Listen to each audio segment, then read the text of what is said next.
Okay, okay. Hi guys, this is Kapil Majlekar, and today we will be learning Maya Fluid.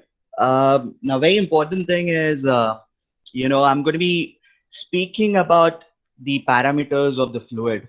Okay, because I've seen lots and lots of times students get confused in fluid parameters. Okay, they randomly play with the values and then they try to create the effect, and then the kind of desired effect that they are looking out for, those effect that they don't get it.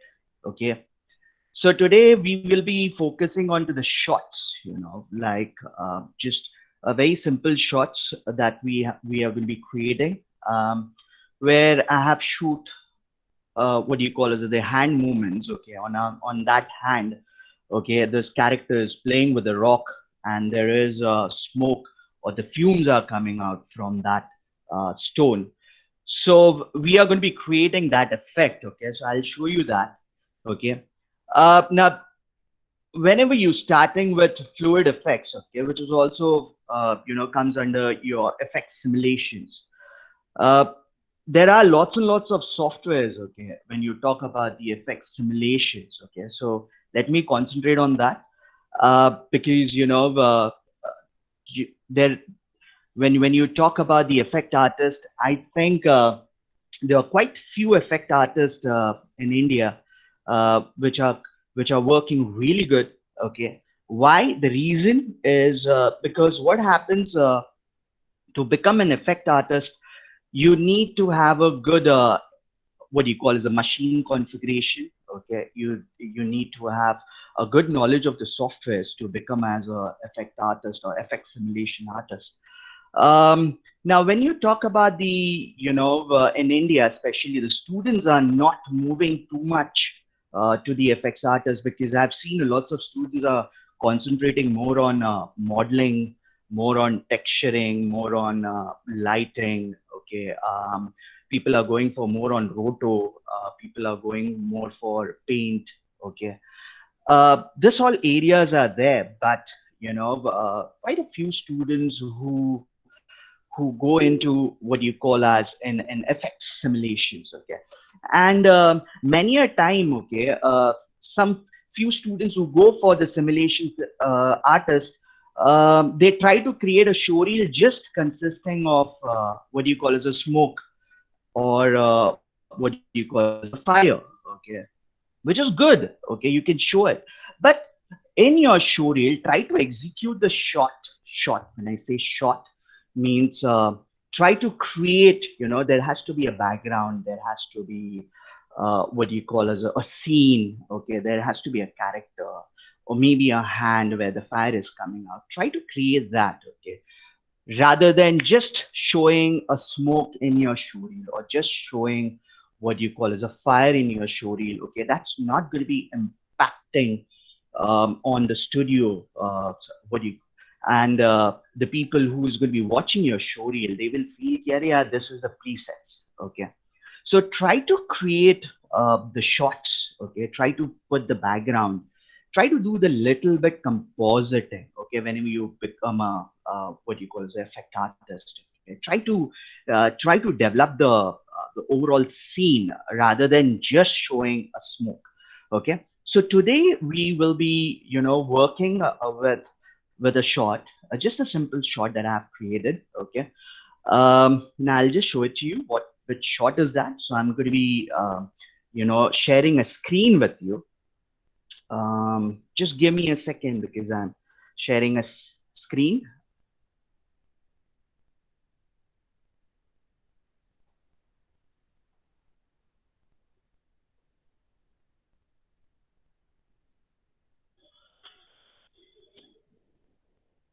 Yeah, I hope everybody can see my screen right now. This is my Yes, 29. yes. Okay, where you can see that there is a character. Okay, just a very simple shot. I try to create it. Okay, no extra plugins that I'm using. Okay, especially for the fluid. Okay, just a purely we are going to be concentrating onto the fluid, how to work with that. Okay, so I'll just show you the shot. Okay, for that I'll show you the video. So I'm just stopping this Maya screen, and I'm going to be sharing my video. Yeah, I hope you can see my what do you call it, the VLC player. Okay, so this is just a simple shot. You can see that um, there is a, the nicely the character is moving his hand. Okay, nothing I've done. Okay, um, I'm not done any compositing. Just a screen. This is a screen capture. It is okay. It's a play blast. Because to give an idea, okay, what I was talking, okay, whenever you're working with the show reel, try to put the background, try to put the characters, okay, and then try to execute your shots. So over here, you can see that the character is just moving his hand, okay, and there is a stone, there is a like, out of the world, what do you call as a mineral. Usually you have seen in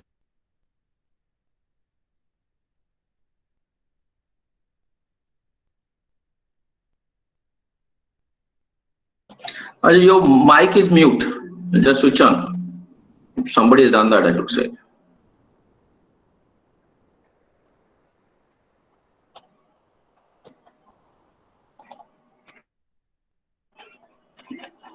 Kapil, you can switch on the mic.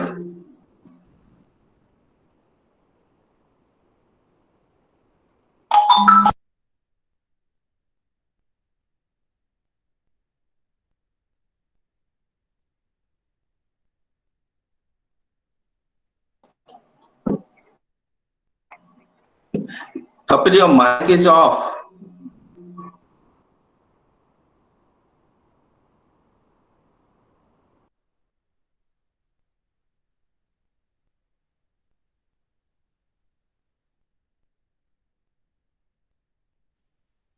Hello, everyone can hear me? Hello, it's already on, sir. See, look here.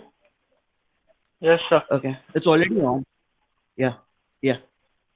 You can hear me, right? Okay. You can tell me whether my mic is on or not, because there will be certain what you call as the technical issues will be there. Okay. So just please excuse for that. Don't get worried about that, because that we can rectify in much faster manner. Okay. So right now you can see just a simple shot that we will be concentrating at. Okay, so you can see my screen, right? Everybody can see my screen. Yeah, Maya screen.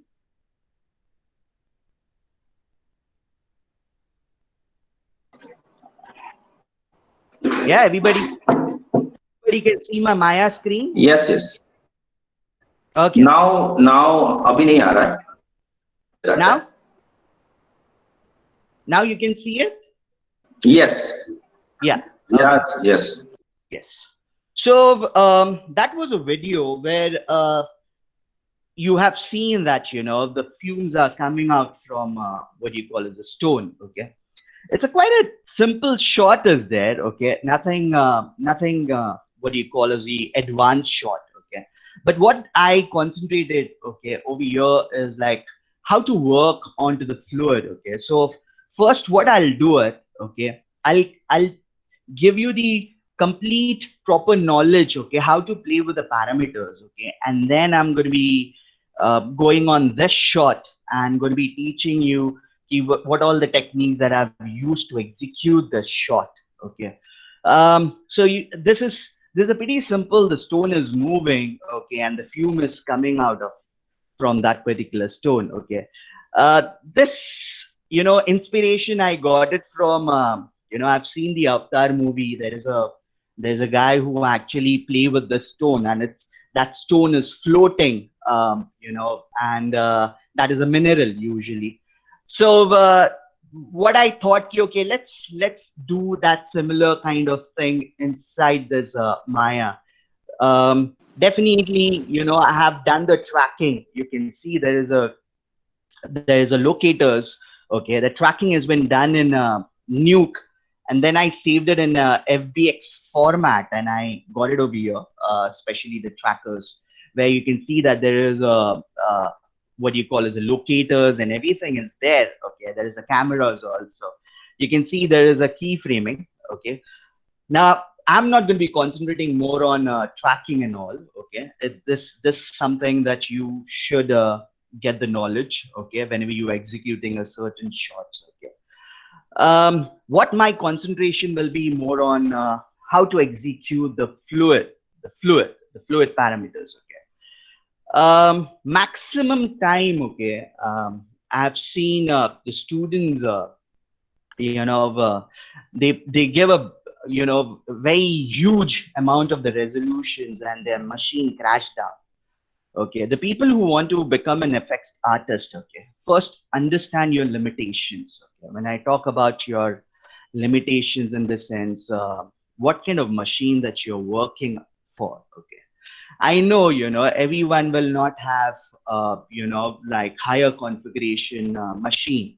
Okay, because I do understand you are on student level, but you know, uh, to be an effect artist, at least you need a decent amount of what do you call as a machine configuration to create this effect. Okay, now you have seen it. Okay, if you have a very lower configuration machines, okay, please be careful with your base resolution that you have over here. Okay, because whenever you try to give a resolution higher, suddenly your machine crashed down.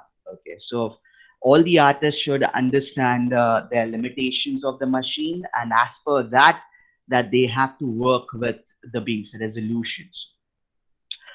To work on the base resolutions, okay, to get a good effect, the more the base resolution, definitely the effect will be really good. Okay, the quality of the effect will be really good, but the kind of the time taken by the simulation will be higher. Understand, base resolution increase, definitely your rendering time also increase it, definitely your effect slows down. Okay, because your computer start computing that effect. Okay, so you should understand key how much resolution is better for your effect, and as per that, that you have to go on working. Now, very important thing. Okay, there's a lots of time the students get confused. Okay, how much value that I have to keep it on base resolutions. Okay, so in studios usually, whatever the ratio that you are going to be working with. Okay, so you should understand the size of your container first. Okay, because if you see that, if my container is there, I'm going to be going on to my display and I'm just activating my the box. Okay, so that's my what do you call as not. I'm just going to be heading on outline. Okay, or maybe I'll just be going on about bounding box. Okay, so if you see over here, okay, in this file, I'm going to be going on to the perspective. Okay, this is a very pretty simple box that I have worked with. Okay, which has a size of 10 by 10 by 10. Okay, this is also very important key, what kind of size that you're working with it. Okay, never never ever. Now when I'm going to be saying it, I'm going to be going over here. Okay, never ever work on feet. you know when I say feet, because inches, foots, yard. Okay, be careful whenever you're working with this settings. Okay, now if your machine is not great, so you need to be very careful, because if you're going to be working with foots and yard, definitely there are the chances your machine get hang, or your effect will not even work also. Okay, so be careful with that. Try to work with the centimeters. Okay, which is quite decent. Okay, on a student level to work with it, and to create an effect also, it's pretty good, especially on your machines. Okay, because I'm talking generally from the student point of view. I'm not speaking from a studio point of view, because in the end, what is important is how you create your effect. Okay, because once you get into studio, it's a altogether a different ball game. There are machines are much better, but when you are right now into the student level, you should concentrate on what unit setup that you're working with. Are you working with millimeters? Are you working with centimeters? Are you working with inches? Are you working with foot? This is very important. Okay, I think lots of students usually don't concentrate on this area, and then they straight away start working on the effect, and then they realize it ki, sir, mera machine is not working properly, so I cannot be an effect artist. No, it's nothing like that. Okay, every effect can be done on different machines. Okay, once you understand what is the limitations of your machines, then only you can create a different effects. Okay, it's not every time compulsory that you need to have a higher configuration machine to create an higher effect. Okay, it's not that. Okay, you just need to understand what limitations that you have, what unit setup that you're working with in Maya. And once you're working with that, don't try to work with 50 size or 60 size or 100 size. Okay, don't do that. Okay, try to work within 15, 20. Okay, that's a decent amount that you can work on size.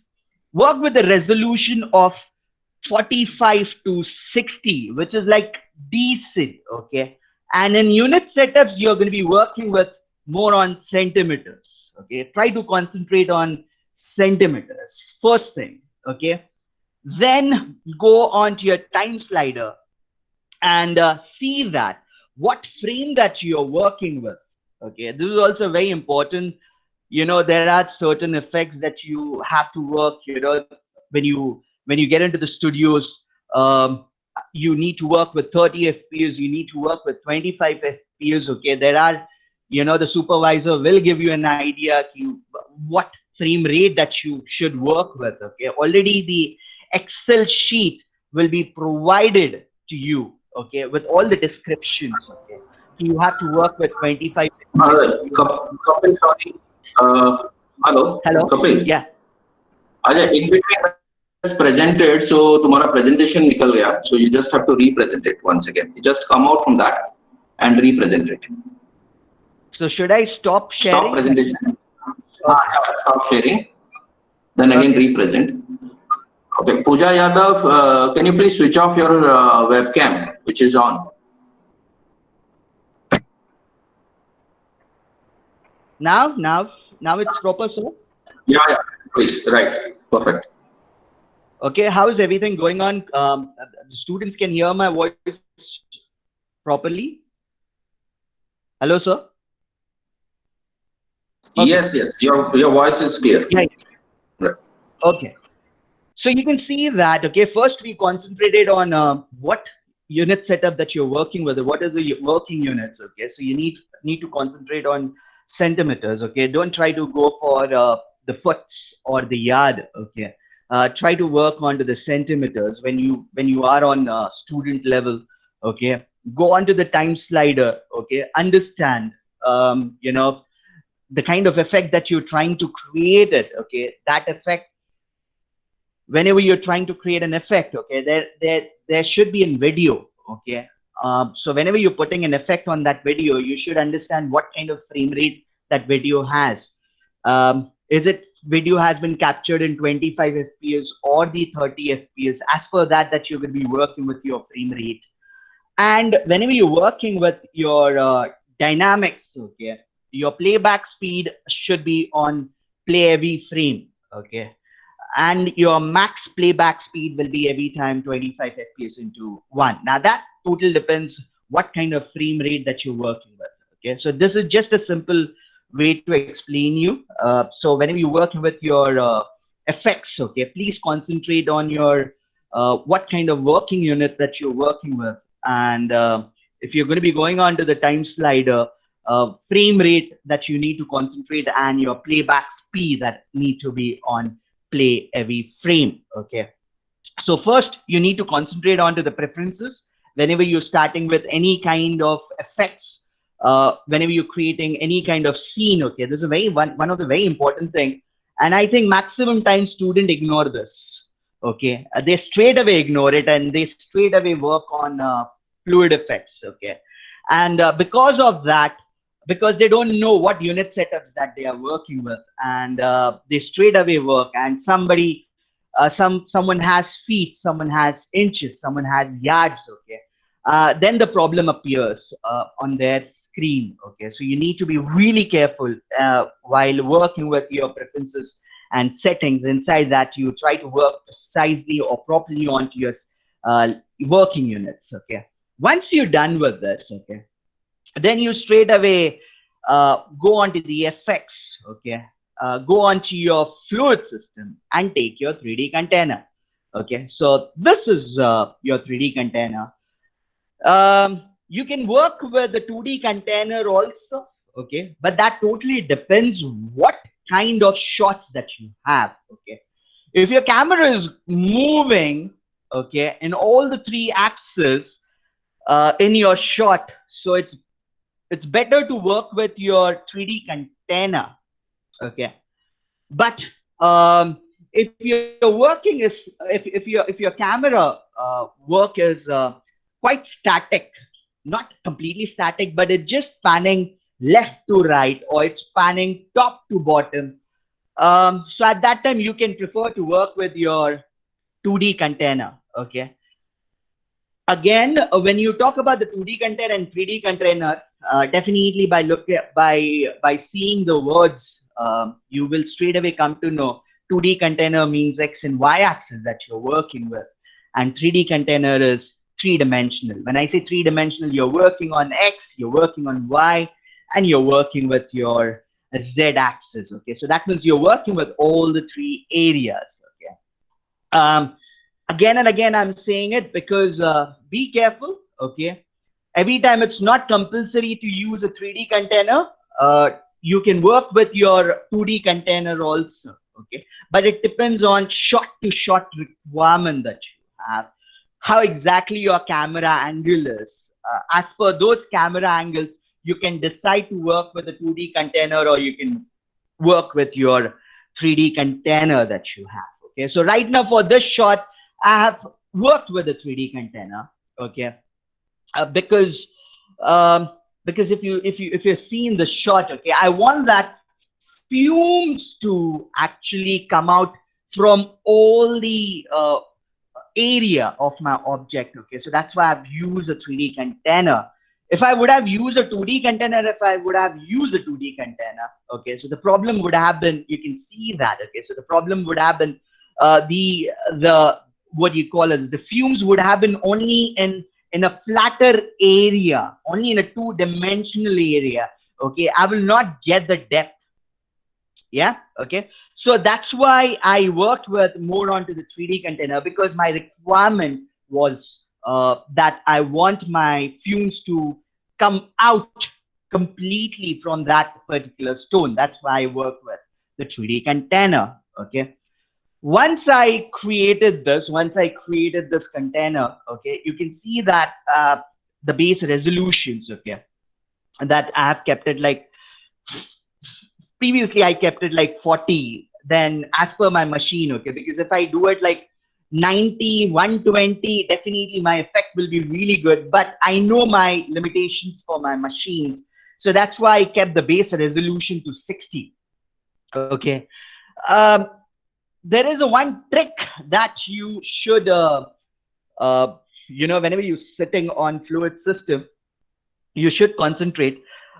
What do you have to do it? Whatever, there is, when you get into studios, okay, the base resolution inside the studios are much higher. Okay, but if you are on student level, okay, please try to keep the base resolution to 50 or 60, which is quite decent to work with it. And please don't exceed your size to 20 or 30 or 40. Don't increase your size. Okay, because the more the size, definitely the base resolution that you have to be concentrating at. Okay, because what happens if you divide 60 divide by 10, okay, so the value will come as a 6. Okay. So I think the 6 value, whatever the value which is in studio in production houses, okay, whatever the value that is beyond 7 or beyond 6, okay, which is act as a quite decent for the effect. Okay, remember this. So it's much easier as a student. Divide this value, divide the base resolution with the size, okay, and the value has to be greater than 6 or the greater than 7. But in studios, the value exceed to beyond 15 and 20. What do you mean that? What do you mean by that? Is like whatever. If I just say 120 divide by 10, okay, so the value comes as 12, which is like too good. Not so too good, but it's a quite production level kind of effect. Okay, so the resolution. This is how exactly you can divide it. Divide what you call as a base resolution with the size and the kind of value that comes over there. Okay, so you will come to know that that value is better for your effect. Okay, so try to concentrate on that, because why I'm specifying on this is because what happens, lots and lots of students, okay, they straight away give the size 50, 100, 200, anything they give, okay, and base resolution to something around say 120, 130, okay, and then they try to create the effect and their effect has not been shown properly because the machine is crashing down. Why? Because they are not precisely working on the size and the base resolutions. So whenever you're working with your base resolutions, okay, right, keep it like 50, 60, 70. I think a normal machine 80 is also fine, but your effect will move slowly, so don't worry about that. Okay, because once you render your shot, okay, then only you can see it.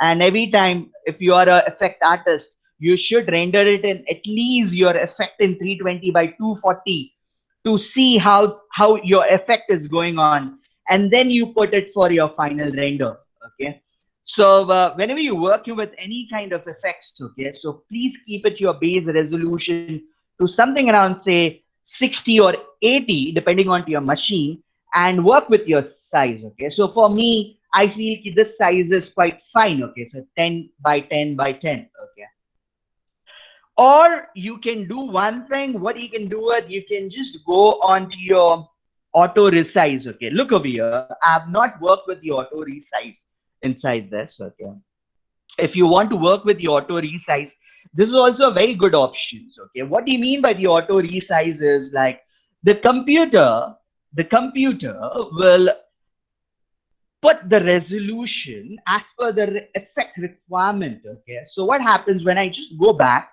and when I just play with this, um, I'm just, my machine is slowing down. You can see that now my container size is increased. Okay, because you can see, because I have worked with my what you call as the auto resize. Okay, so I know that I want to work uh, not with the auto resize. I want to work within the limitation of my machine. Okay, within the limitations what I have kept it over here, the kind of limitation that I've kept it like 10, the size that I've kept it. I want to work within that limitations. Okay, so that's why I'm not working with the auto resize. I'm keeping the way the effect is. Okay, so because I want the effect should work within that size of 10 by 10 by 10.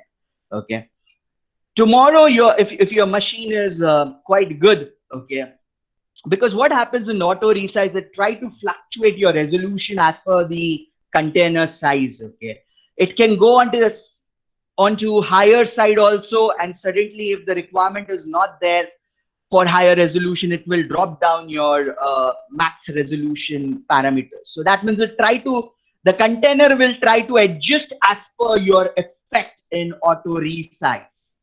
Okay, but right now I'm working as per my limitations. Okay, so my size that I've kept it like something around say 10 by 10 by 10. Okay, and I want my effect to work within that limitation. Okay, so please work on to that. Once I done with this, okay, very important thing is lots and lots of time. Okay, student, you know work with the density. This is one of the very important thing in your fluid system.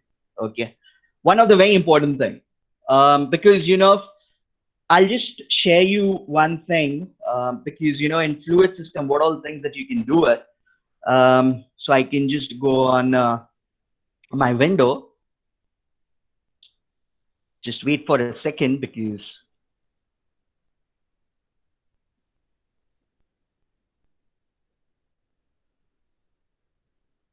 can you see my screen? Can you see my PowerPoint? Hello? Can you see? Yes, Yeah. it is. Yeah. So now you can see that, okay. I was talking about what all things that you can do it. Okay. So first, you should understand what you're trying to create it. Okay. You're trying to create an atmospheric effect, or you're trying to create a pyrotechnics. Okay. Now this thing that you should, because these are two different things. Okay. Because as per these two different things, your content method also change in fluid system. Okay, so remember this. So first, plan out whenever you're trying to create an effect. Okay, what kind of effect that you're looking out for? Are you looking for clouds? Are you looking for smoke? Or are you looking for some fog kind of effect? Or are you looking for fire and explosions? Okay, so uh, there, when you talk about the fluid effects, there have been categorized into two different techniques. One is the atmospheric effect, which is called as a cloud, the fog, or you can see as your smoke, and the pyrotechniques, where you have your fire and the explosions that you have. Okay, so depending on this, because over here, I want the fumes to come out from my, what do you call as, from my stone. I want that smoke to come out from that stone. Okay, so that comes under your atmospheric effect. Okay, now this is very important, because as per this, I'll come to know what all content method, yeah, what all content parameters that I want to work for. That means I want to work only on density or the velocity, or I want to work for temperature also. Because what happens when you work with the pyrotechniques, okay, that is a fire, explosion, and for blast, your content method change. So content method will be your density, you will get velocity, you will get temperature, as well as you will get your fuel. Once you're working with your pyrotechniques, okay?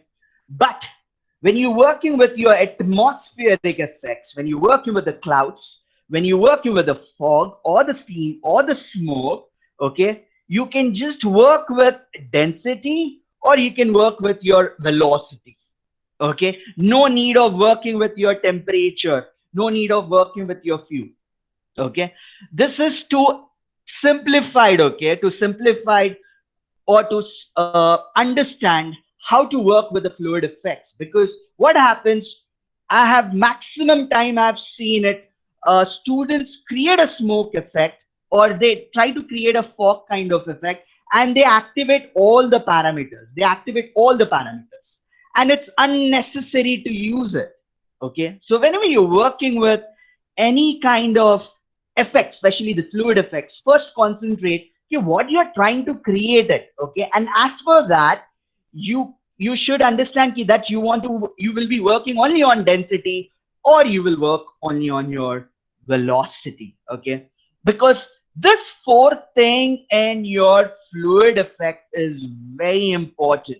Okay, it's very important, because depending on this effects only, what you call as you're going to be getting your atmospheric effect, or you're going to be getting your pyrotechniques that you have. Okay, so let's concentrate on this. Okay, I just minimize it, or maybe I'll just going back to my Maya.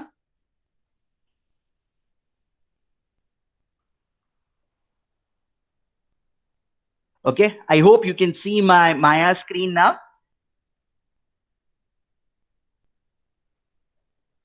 Yeah. Okay, so Now if you see that you have the container, look over here, the content method that I kept it as dynamic grid. Okay, dynamic grid, dynamic grid. Okay, but I'm not working with your temperature, I'm not working with my fuel. Okay, now this thing when you creating the fire, at that time that we are going to be using this options to just to give an idea. Okay, because I'm going to be showing you the other file also. Okay, um,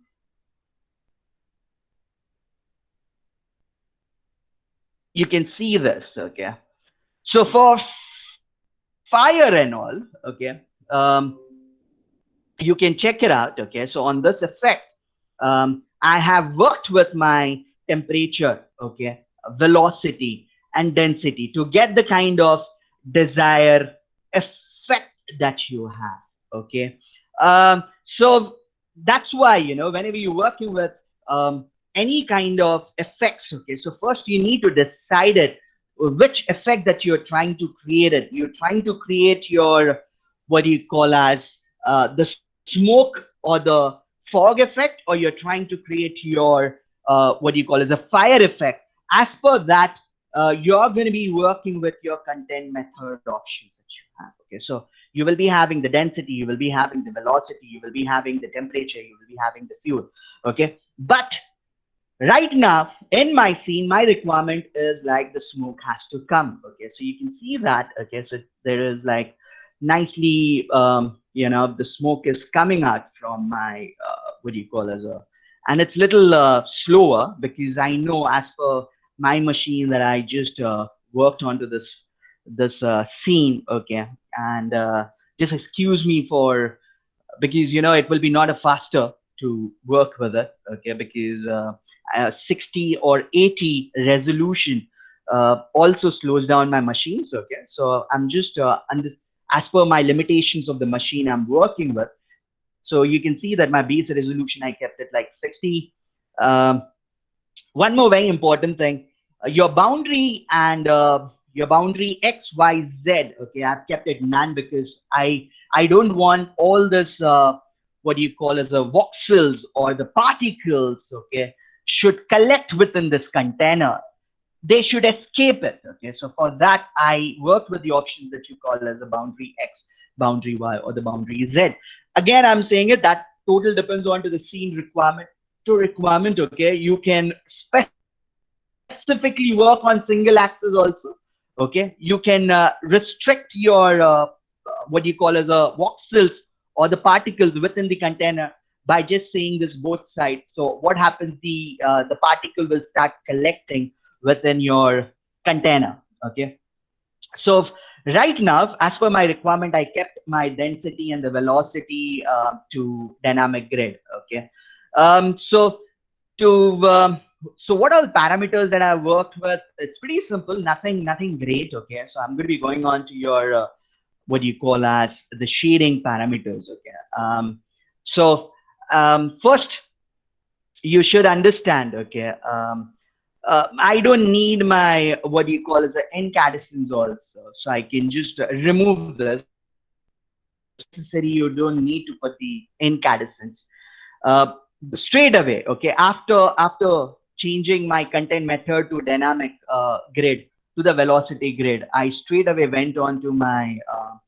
what do you call as the shading parameters. Okay, um, so whenever you're working with it, okay, so understand the transparency, understand the color, understand what you're working with it. So you have the incandescence. Okay, what do you mean by the incandescence? Incandescence in simple language is like uh, radium. Okay, you don't need a light to illuminate your object. Okay, so over here incandescence is like, if I want to, what do you call as a, want to have a self illumination within the particle. Okay,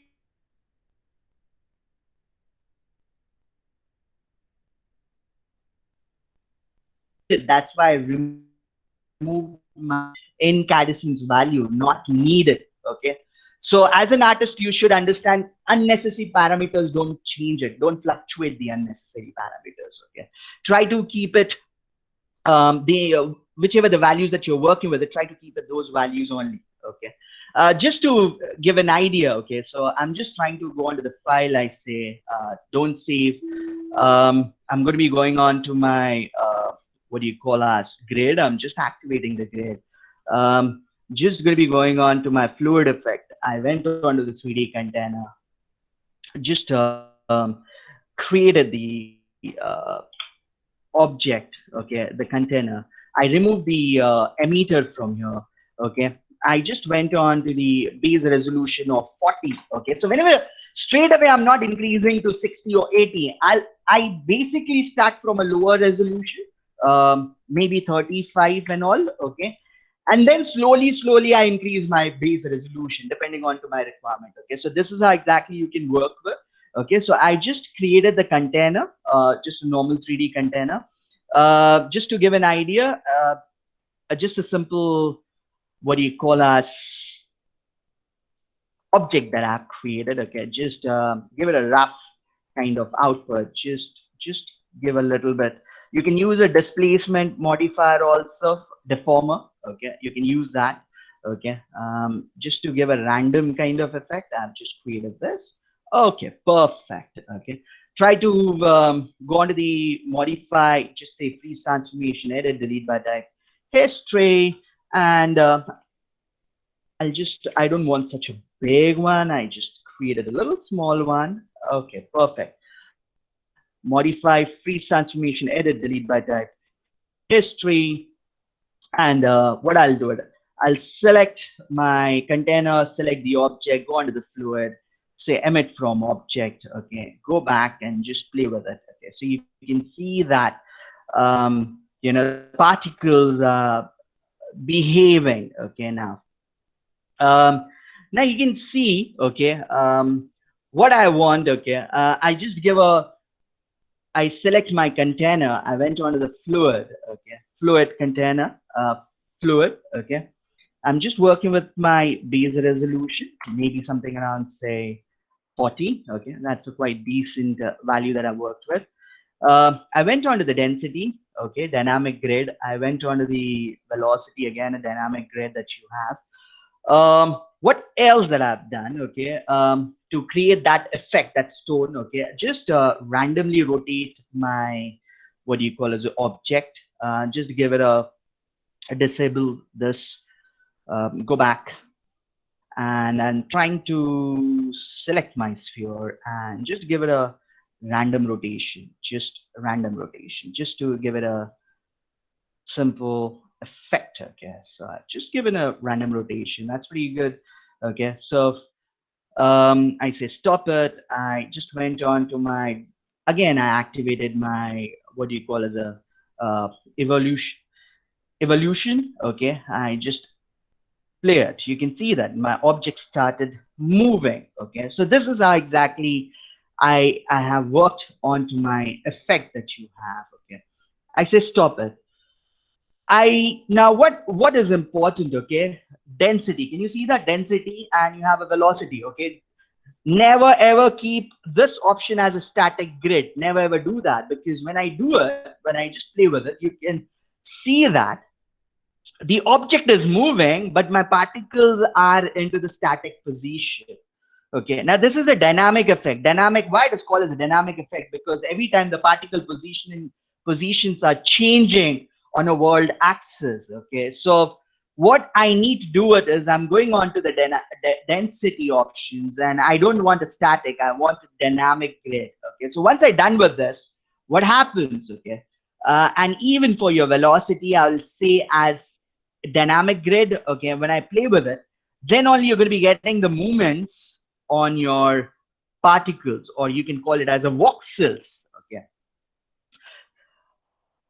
so you can see how slowly your effect is moving. Okay, the if I try to reduce down the resolution to something around say 10, see to it what will happen.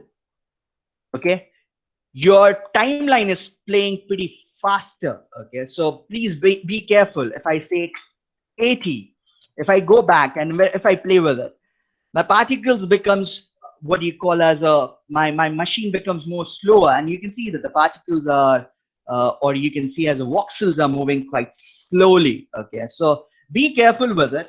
So that's why I said it, like, you just need to work with the desired effect. Just make it to 40, go back and just play with it. Once I done with this, okay, now this particles every time, okay, every time this particle will move in upward directions that you have, okay. So because the when you talk about the velocity, the particle has the buoyancy factor. So buoyancy factor in the sense which moves the particle within your 3D container. Okay, so what I need to understand is I'm going to be going on once I activate my density and velocity. Okay, there's one of the very important things that you need to understand is your content detail options. Okay, you can see over here the density and the velocity. Okay, inside this density and velocity, uh, you should play with the parameters that you call as your density scale. Now this is also very important parameters, because what happens, um, the higher the amount of the density scale, you can see that the look how the particles, how the voxels are prominently visible in your what do you call as in your scene. Okay, it's like the you're getting a quite opaque effect inside your scene. Okay, it's a quite, you can actually see the kind of voxels in your container. But if I try to reduce down this, okay, so when I go back and when I play with it, check it out. Okay, so whenever you're working with any kind of effects, especially smoke or the cloud or the fog effect, okay, be careful how much density scale that you're working with it. Okay, so as per that you're going to be working with this. Okay, stop it. Okay, you can work with the options that you call as a buoyancy. Okay, buoyancy is the speed within how this when I'm going to be saying its speed, that means how fast that you want your voxels to move within the container. If I'm going to be saying it as 5, okay, go back and if I play with it, so you can see that the particles are moving much faster. Can you see that? Can you see that, right? Okay, they are moving really fast. Okay, they are moving it quite faster. Okay, so I just need to be quite careful. Okay, so what value that I need to work with this, you can work depending on, like, if I'm going to be saying it as a 15 or 25. Okay, see to it,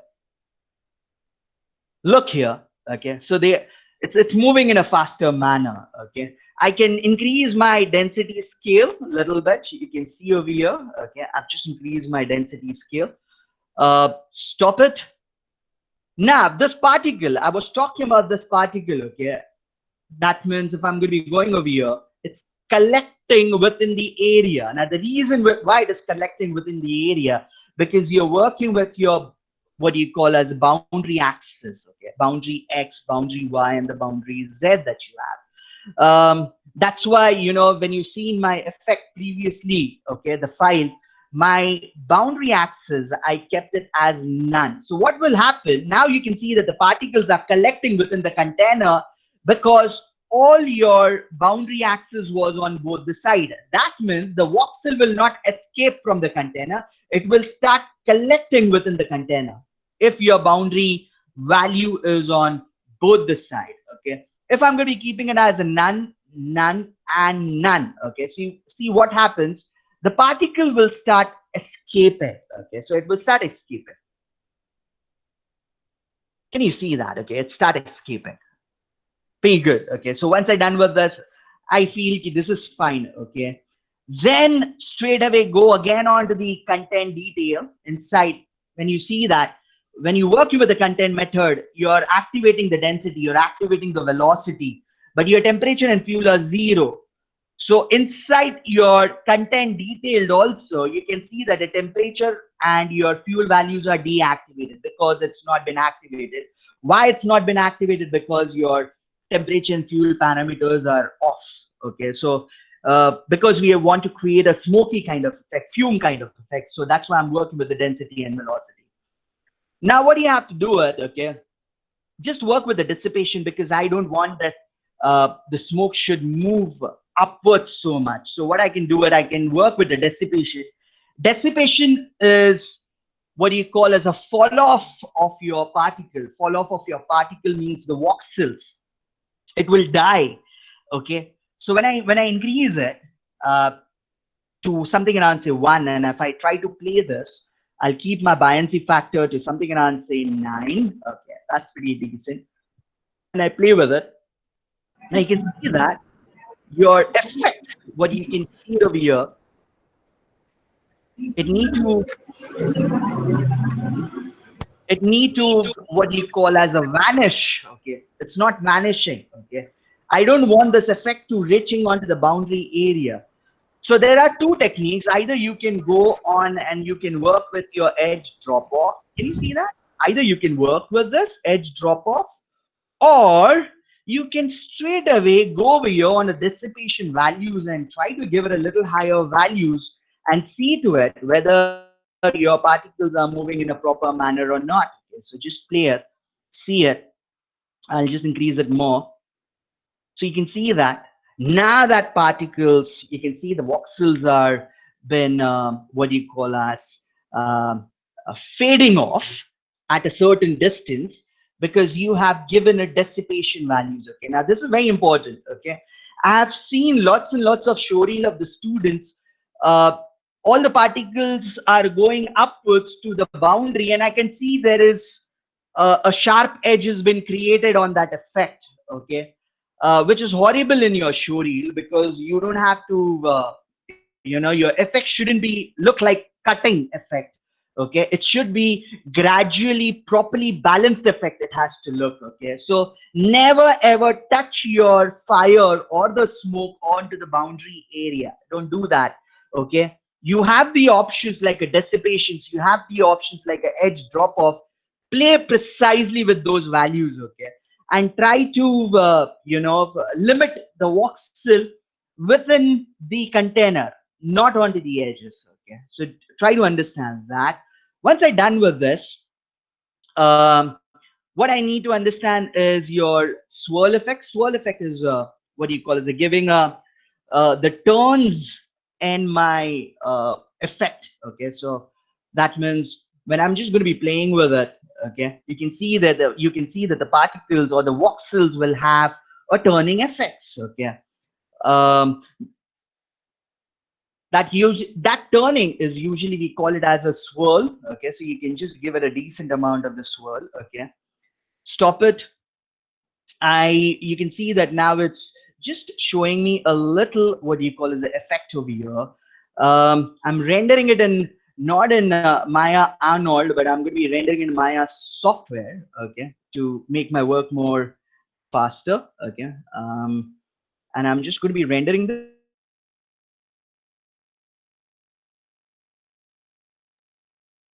Okay, so you can see now. Okay, so the particles are moving upwards. Okay, moving upwards. Okay, there's not the detail what you call as the voxel effect. Okay, so what I can do it, I can just straight away go over your transparency. I just reduce down the transparency. Now you can see that my effect started uh, getting more what you call as a opaque.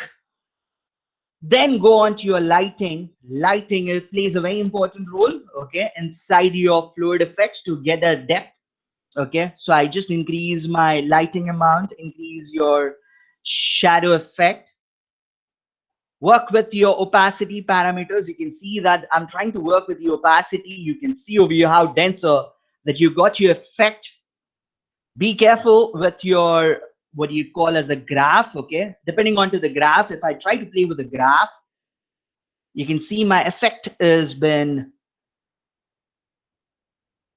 can you see that, right? I guess so just give it a gradual, increase it a little bit, not so much, just reduce down. That's pretty good. Okay, just reduce down a little bit, just reduce down a little bit. um your graph plays a very important role, because if I'm trying to increase it, you can see that how you're getting your voxels. Okay, now once I done with this, okay, just be careful with your temperature, transparency level. Okay, work with your color. I'm just trying to keep it like little dark and little grayish. Make sure that you are working with the constant values that you have inside the constant. I will work onto the density, because I want that there should be a gradual color shading in my scene that you have. Okay, I'll increase my resolution to a little bit more, like 60. Okay, just play with it.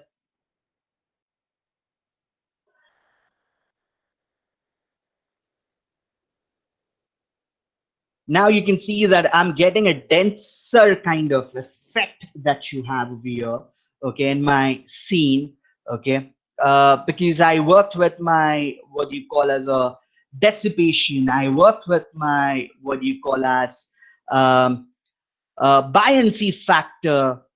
Plus, I worked with my swirl. Now, this swirl you can play anyhow, okay? Because I think lots and lots of people play just with the values of the swirl, okay? It's not that. If I try to keep it like 25, if I try to keep it not 25, maybe something around say 10. Okay, you can see that I'm in velocity scale. I'm trying to reduce down my what do you call it, the values. Okay, try to experiment it. Okay, never ever just change the values and what do you call as a keep it the way it is. Okay, don't do that. Okay, see it what happens. Okay, when you keep it the velocity scale value to minus. Okay, you can see now the particles are moving downwards. Okay, now you can just play with what you call as this values also. Okay, I can just go via, I say 1 minus 1.5. Okay, maybe zero point 0.5, or maybe I can just work with minus 1.5. Okay, so I just kept it, or maybe this I'll keep it as minus 1. Okay, I've done with this. Okay, so now my effect will move. Okay, because it's a negative value, so there will be a slight movement of the particles will move into the downwards manner. Okay, because I want to show that this smoke is little heavier. Okay, so to show like little smoke is heavier, okay, rather than moving upwards, you can show the smoke has to go downwards. Okay, or you can go with your option that you call as a dynamic simulation, make your gravity to minus 9.8. You can do that. Okay, so look over here, I'm not playing straight away with the similar parameters. I'm trying to play with my parameters in a very differently. Okay, because what I want to show you when you talk about your fluid effects, okay, the more you do the research, okay, then only you're going to be coming up with the new effects. If you straight away with a simple parameter, with a straight away values that you're playing with, it's definitely it's going to be, you're not going to be going anywhere. Okay, you will be limiting your, your values. So try to experiment it. What if I go on velocity scale? What if I give the value of minus 15 to the velocity, or minus 15 to my z value of uh, the velocity? Okay, so try to do experiment with the values. Okay, and then see how exactly the effects are coming. Go on to the turbulence. Okay, I want my effect to have a random kind of feel. I just meant over here, I've given a random feel. I worked with a frequency little bit. Go back and just play with it. So what will happen? Your particles will move in all the random directions. Okay,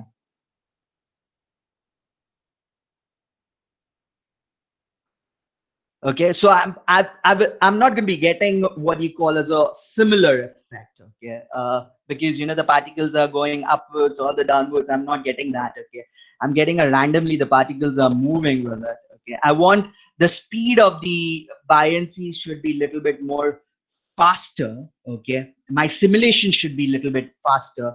So what I can do, I can just go on my simulation rate, and I can work with my simulation rate to something around say 2.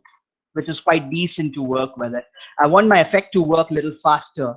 Okay, I've done with that. I went back. Okay, so you can see that I just worked with the similar values. Okay, I'm not workingly with other values. It's a very simple parameters that I'm working with. The density, I went on to the density scale. I went on to the buoyancy. Buoyancy has given me little speed uh, for my voxels with the container. And when you talk about the simulation is the overall speed of my effect will be twice. Okay, so I just went back and I just play with it. So this all parameters that I worked with for creating my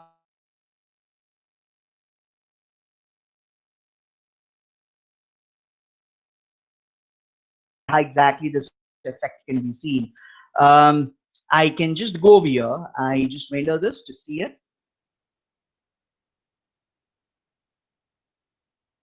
Check it out.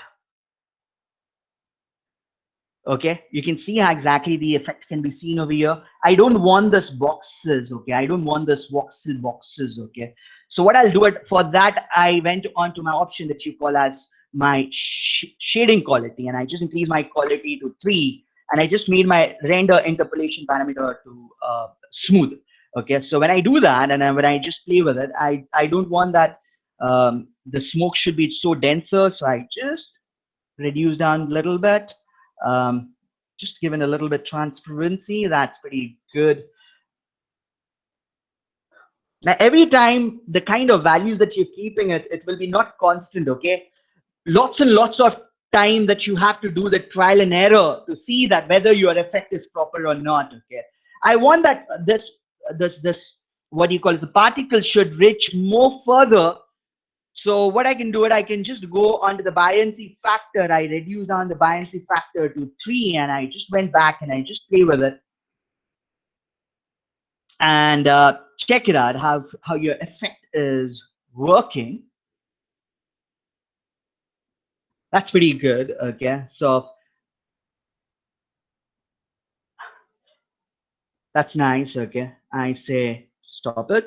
I can just keep it to 1 and 1. Because I want it like little bit because everything, all the particles are moving downwards only.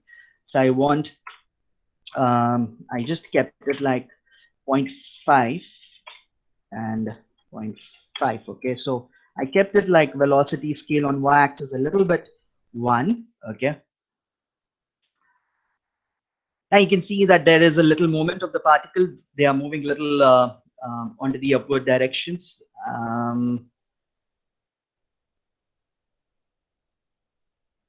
I want it like, let's see it. I just stop it, render this, see that how you're getting your effect.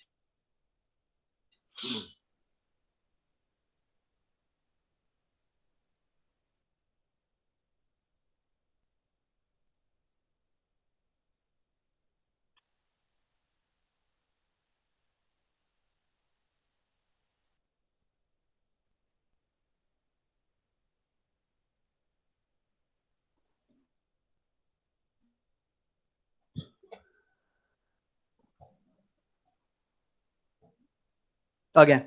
I say I keep image. You can see there is a smoother that particles are looking. Okay, because I have worked with my what do you call as my shading quality, where I increased my shading quality to 3, and you can see my render interpolation parameters. I kept it to smooth that you have. Okay, you can play with your what do you call as the shading parameters. You can just play like this. Okay, make it a little denser. Check it out. Okay, every time it's going to be giving a different kind of effects that you have.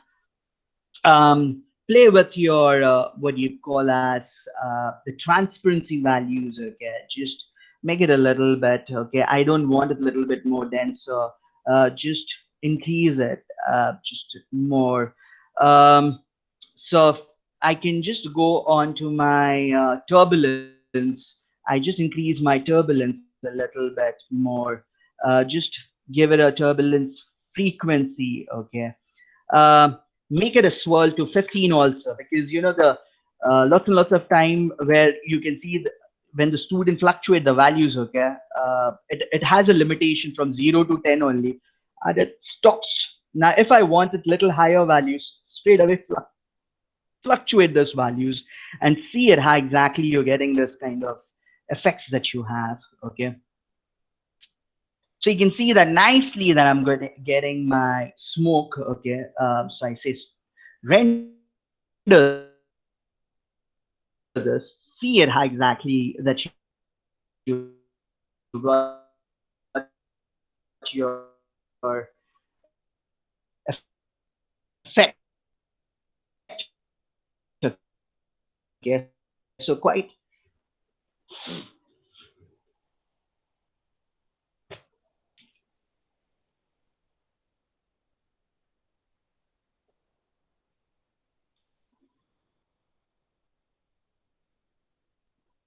Yeah.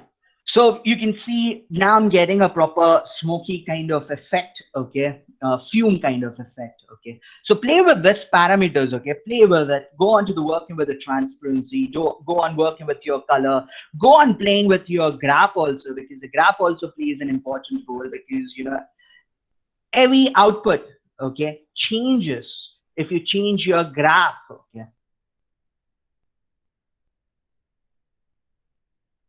Try to see that, try to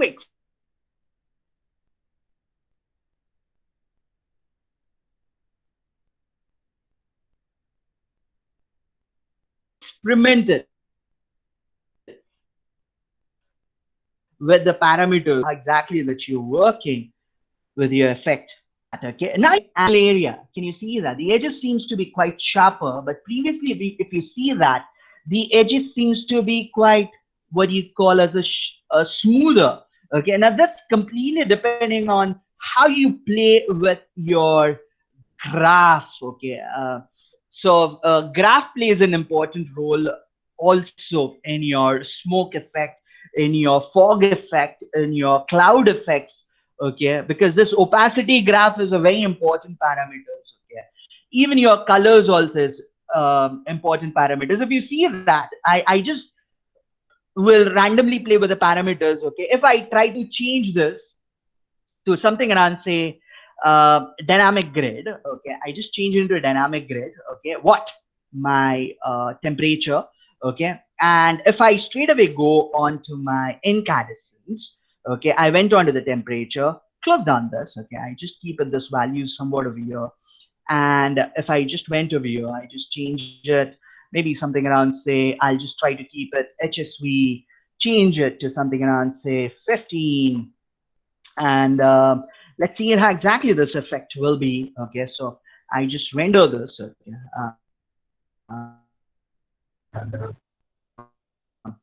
and I just check it out.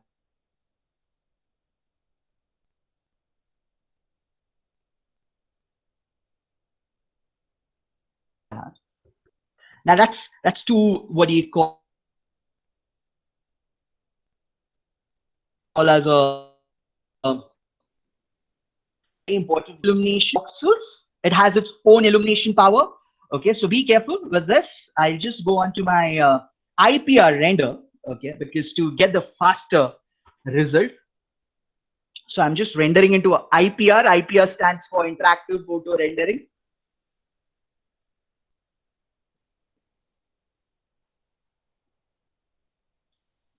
You can to speed up your rendering, you can keep it at, whenever you working at home, try to keep it as a 320 by 240. Work with a smaller screen to get a faster result, because when you're going to be showing, when you're showing someone, okay, definitely I can't keep my screen to smaller one, okay, because you will not see the effect. Okay, so that's why I'm just keeping it a decent size of my frame size, and I'm just waiting that it should get render fast.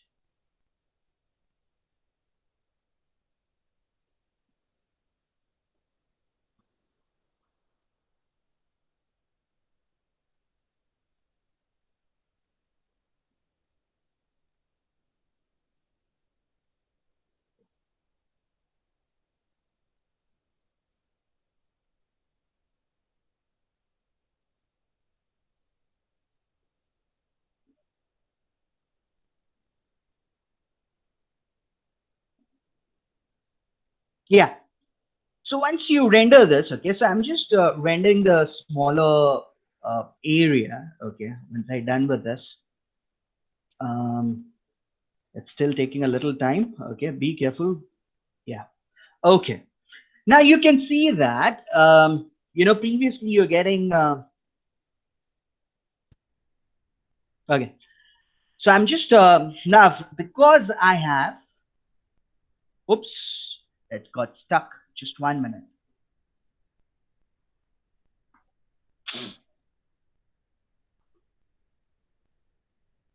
Yeah.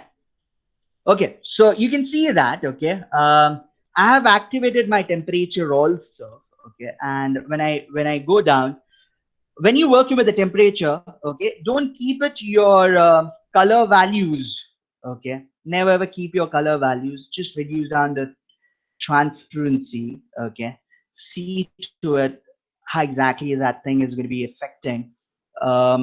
Plus, what do you call as work with your opacity scale. Try to, I think I just need to re-render it again because it's just 1 minute. That's pretty good. Go back, play with it.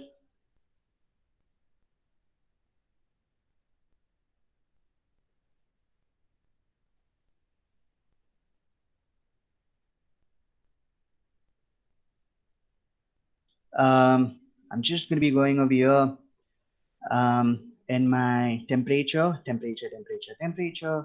because I'm working with the temperature values. I'll just work with two. Just play with it. Go back, play with it.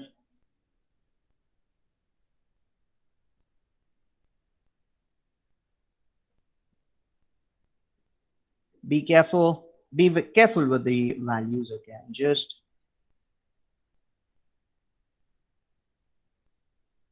stop it. Um, Again, I'm just going to be going on a little bit more onto the transparency. Just reduce down the transparency. Uh, just make it this into constant. Just reduce down this. See to it.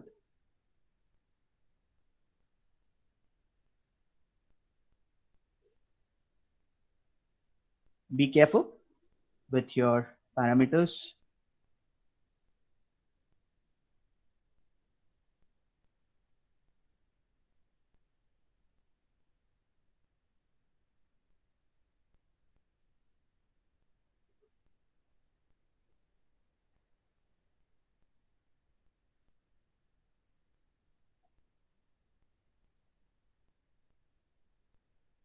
Render this. See that.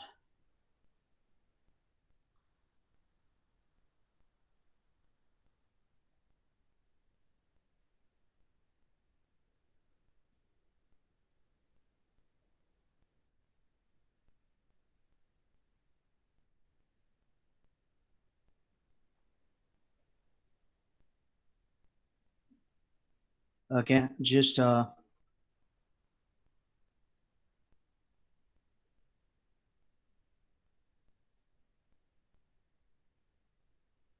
I'm just experimenting with the values, okay, over here, and coincide it. Just see it.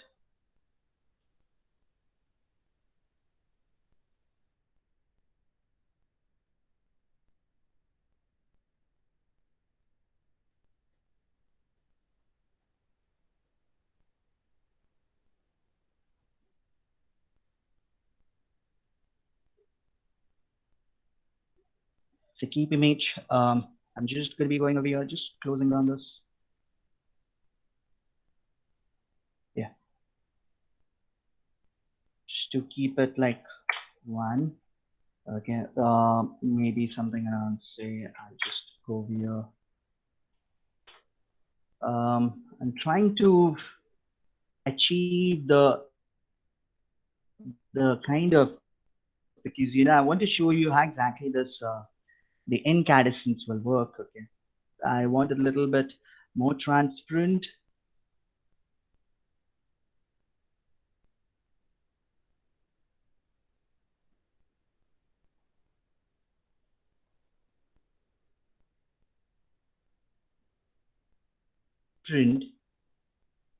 output altogether.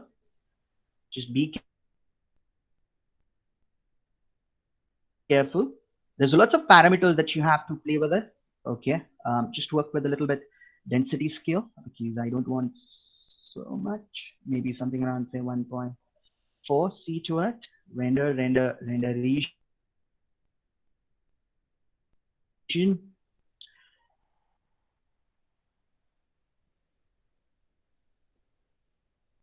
I'm just going to be working with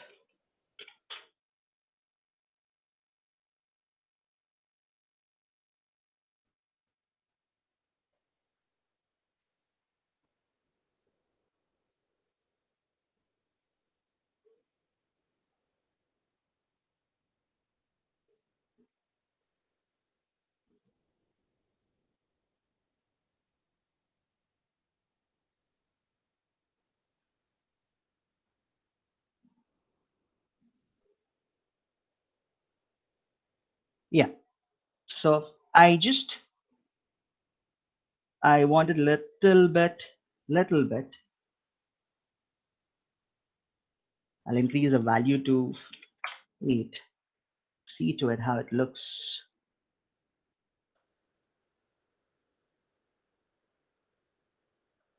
Over here, how much parameters that I'm working. Look at it.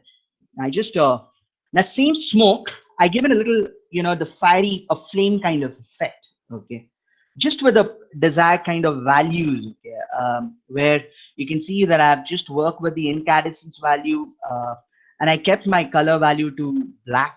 I worked with the transparency, just increase it a little bit. I wanted a little bit more prominent edge, so I just increase this HSV values to something around say 12. Um, I don't need it. Okay, I don't need a fuel. Okay, so I can just unnecessary. I just made it off. Say keep image, render this. Okay, see that compare drastic difference will be there. So unnecessary, don't activate those values. Okay, so I just activate the temperature. Okay, because I want to show you how the color affects in your incandescence. Okay, so look over here. I've just went on to the incandescence. I just played with the values. Okay, because what happens sometimes students just keep it. Look over here. I just keep it normally RGB, and I kept it somewhat. Just going back. This is 1. Sorry about it. Just keep it this as 1. Okay, this normal color, red color, so they keep it red like this. And look how exactly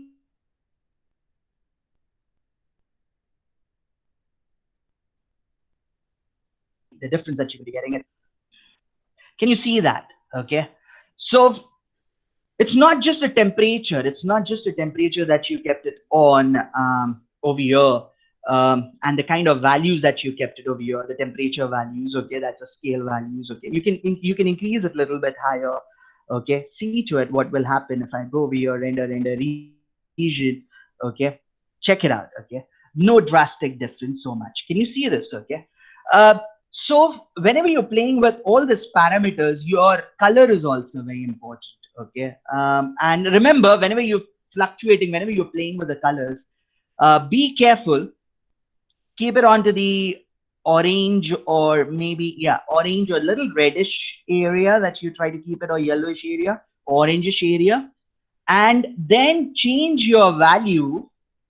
Okay, if it's RGB, change your values into HSV and just converted this into 12. See that? See how drastic difference that you could be getting. Keep image,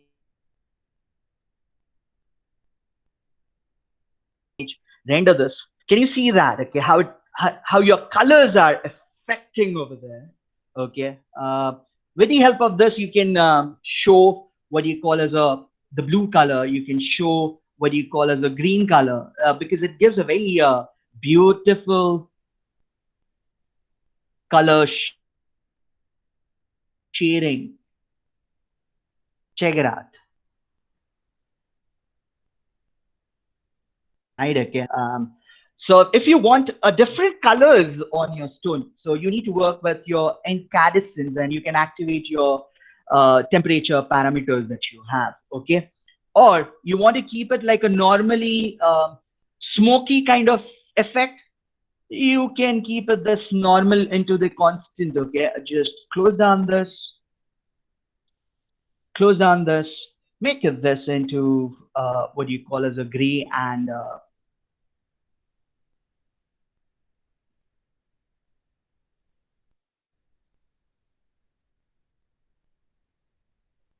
be careful.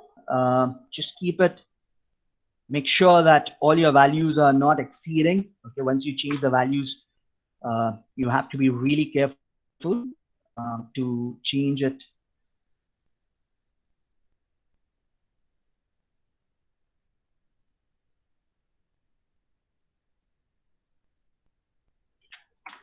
Okay, so just keep it this into normal light.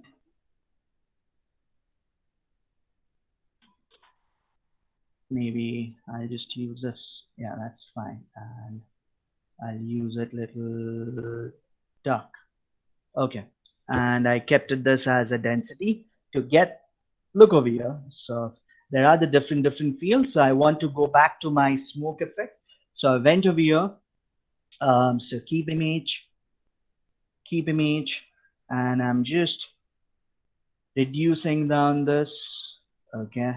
Um, and I'm working. So for smoke effect, you don't need your temperature values. Okay, and just try to render this and see it how it looks.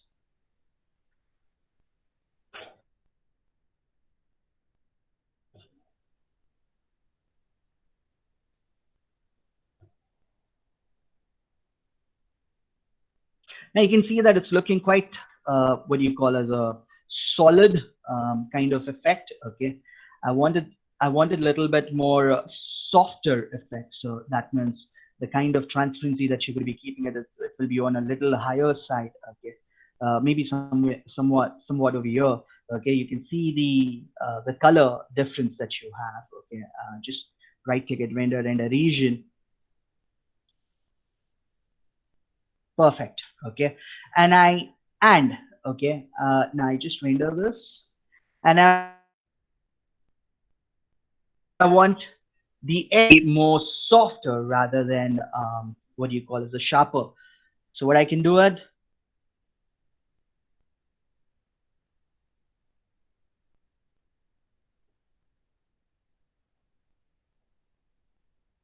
I can say keep image. I just went over here. I want a little softer, so just give it a nice flow to your graph. Perfect. Okay, just keep it somewhat over here. Be careful. Okay, just render this again.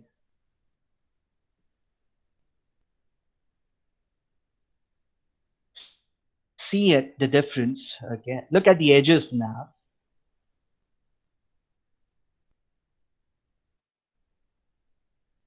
Can you see that? Okay,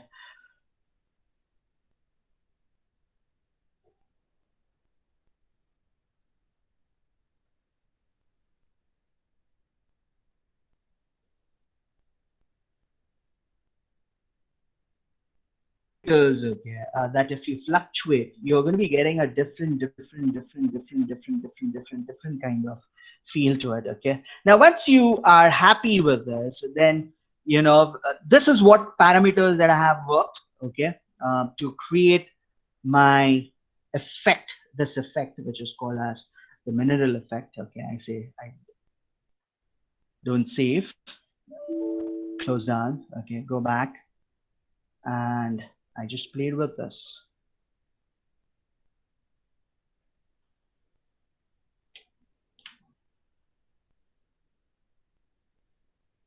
So you can see that, okay, over here, I'm just rendering. I'll go back.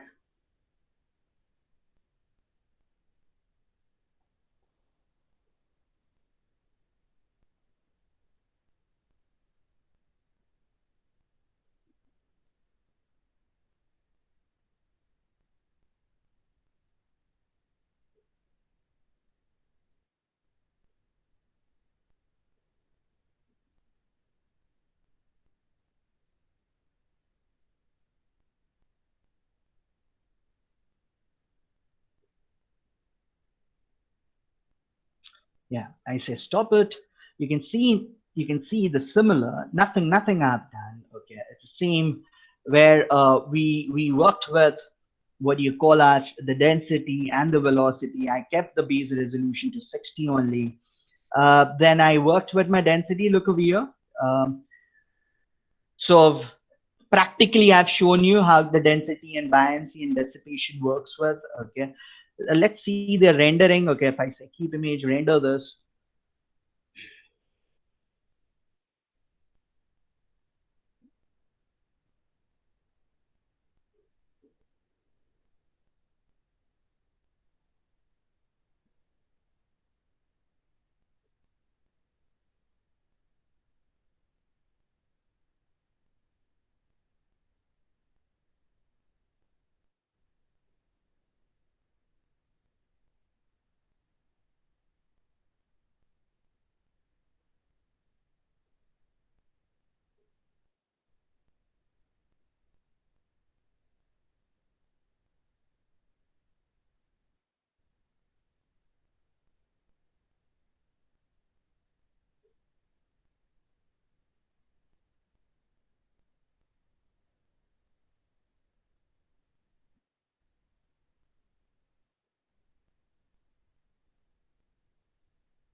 You can see I have just made my what do you call as a background has not been rendered because I want my only effect to be rendered. Okay, so and whenever one more very important thing, whenever you're working with the rendering, okay, especially in Maya, okay, don't render it in black background. Okay, try to render it in gray background. Reason for that is because you will understand the depth properly, because what happens, the darker shadows will blend with the background. Okay, so never ever rendered in a black background. Okay, whenever you are on student level, that's why you can see the maximum show reels, they have a little grayish background behind to get the precise edge of the smoke or the fire that you have. Okay, never ever rendered every time in the black. Okay, whenever in showreel, try to keep it like a little dark grayish color. Okay, because what happens, you can see that the depth of my smoke is blending with my background. Okay, so you will not get the kind of proper result. Okay, so you can see that nicely I'm getting a nice cloudy kind of effect on my stone. Okay, and I'm just going to be selecting this, and what I'm going to be doing, and I'm going to be going on to my camera because I don't want my file to be rendered it in black background. So I went onto the camera, and I went onto the environment, and I try to keep it as the gray environment. Okay, I'm just going to be going over here, make it into my software. My camera is on, just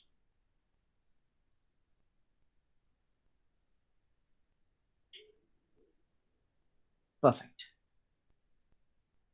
And just activate it, close on this, just say keep image and render this and see that. So now you can see that. Okay, so I've been rendering it in the gray color. Okay, definitely the difference will be different.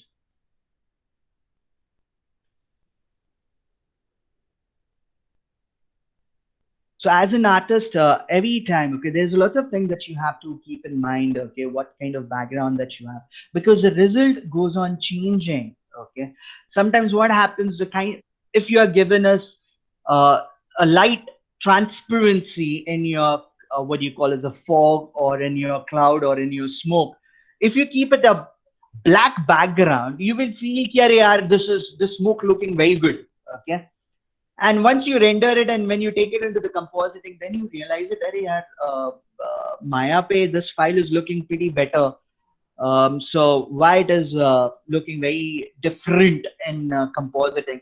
Because what happens when you're rendering it, okay, when you're keeping your transparency and when you're keeping a darker background behind, it blends. Okay. So now you can see the output. Look over here. It is more darker, and look over here. It's more what do you call as more better. Okay, and it gives a very nice kind of result. And I get to know how my output is going to be look like. Okay, so I say keep image. So there's a lots of things that you have to keep it in mind. Okay, whenever you're working with it. Because the more you play with your values, okay, you're going to be getting a different kind of outputs that you have. Okay, if I'm going to be going over here, you can see that in my color input I just want a little more onto the darker side. You can just work with the input bias also. um, Incandescence I have not worked with. Okay, you can keep it as a constant, and close down everything. Okay, so it will get back to its unnecessary. Don't keep it any values over here. Okay, try to keep it as a black if you're not working on those values. Okay, keep it zero. Okay, don't touch it. Then work with the opacity and try to increase the amount of the smoke that you wanted. It's quite important how you play with the graph, because as I told you, the kind of result that what we got it, okay, it's because of the what you call as a graph that we worked with it. Okay, depending on to the placement of the graph, okay, your output differs, right? Okay, and last, where you can go onto the shading and you can increase it maybe something around say 2, keep it as a smooth. Okay, if you're getting a blotchy effect, not blotchy, like you're getting like a boxy effect. Okay, voxels can be seen, box can be seen. So to avoid that, you can go on to the shading quality, make it from quality from 2, from 1 to 2, and then make it your render interpolation parameter to smooth. That's all that you have to do it, nothing else. Okay, and then go over here and just render your final output. See it how exactly it works. Okay, uh, for rendering it, you know, first try to render a few shots in between shots. Okay, to see that whether your particles or whether your voxels are being properly can be visible or not. Okay, see to that. And once you're happy with the result, then only you start rendering it. But whenever you are doing a test render, try to render it in 320 by 240. Don't try to render it on higher level first only. Don't do that, because what happened, because it's a fluid system, rendering takes a lots and lots of time. Okay, to try to render your preview in 320 by 240, see the result, and then you go for a final render. That's your full HD, yeah, 1080 or whatever high resolution that you're looking out for. Okay, so every time it's a test result that you have to go on working with.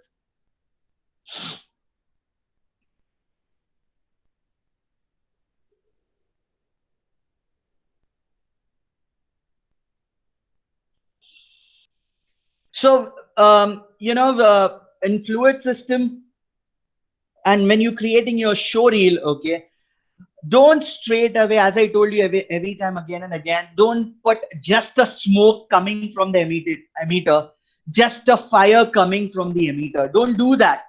Try to experiment with the shots. Okay, try to put the background. Okay, as what I have done in my viewport, you can see that image sequence has been, I have put it. Okay, I have tracked my hands. Okay, there's a lot of things that you have to, I'm not telling you to learn the new software for tracking. No. Okay, if you have a friend, tell that friend to track the file. Okay, bring it in Maya, and then try to create your effect and try to execute it. Okay, it will really give you a very good output. Okay, and while rendering, you can see that my background has been not been rendered. The reason the background is not rendered, because I have kept my alpha value of my background to alpha gain value to 0. Okay, so if I keep it as a 1, my background will start rendering it. Okay, but when you're rendering your any kind of what you call as the output, make sure only the the smoke or the product is rendered, okay, not your background, because compositing, that you can do it in your After Effects, or you can do it in Fusion, or you can do it in Nuke, whichever the software is comfortable for you, okay. Especially in Maya, only your smoke is going to be rendered, or your stone is going to be rendered, okay. So don't render your file with the background, okay. So to create this kind, when you present it, your show reel, okay, so it will give a weightage, because if the artist or any studio people, if they are going to be watching your show reel, they are not going to be watching it just a smoke, they will see it from your background, okay. And your shot will be nicely executed, okay. So keep the background, okay, compose it your scene, and then present it in your show reel. Don't just rendered your smoke, okay. Same thing, you can see, I'm stopping this. I have the another file which I have created, okay. There is the another file which is this, okay. Again, I have not just created just a fire. You can see, I'm just closing down my other file because my machines is getting a hang, okay. So what I can do it, okay. So I'm just playing this. Play it. I hope you can see it.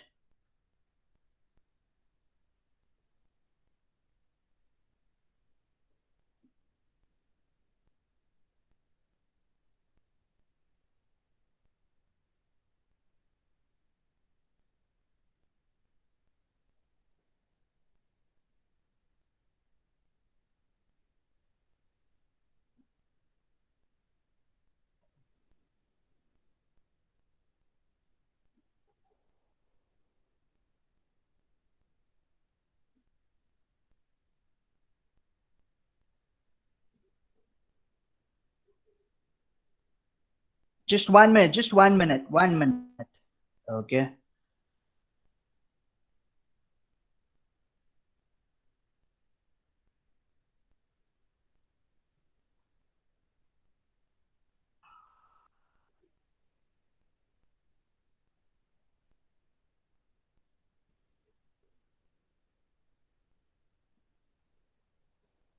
Now you can see my file.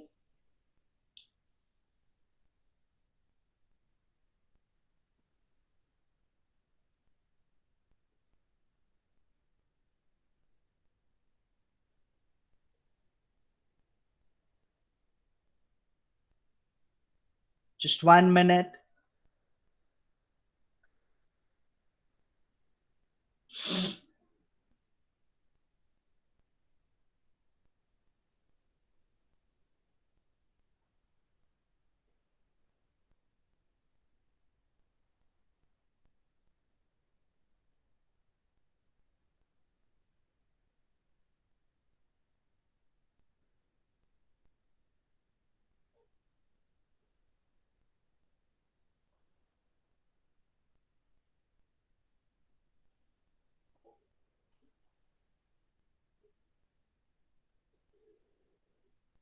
Hello, can you hear me? Yes, sir, we can. We Hello? just can't see the screen. Okay, I'm trying to activate the screen. Just 1 minute, because my machine is hanged. Just wait for 2 minutes.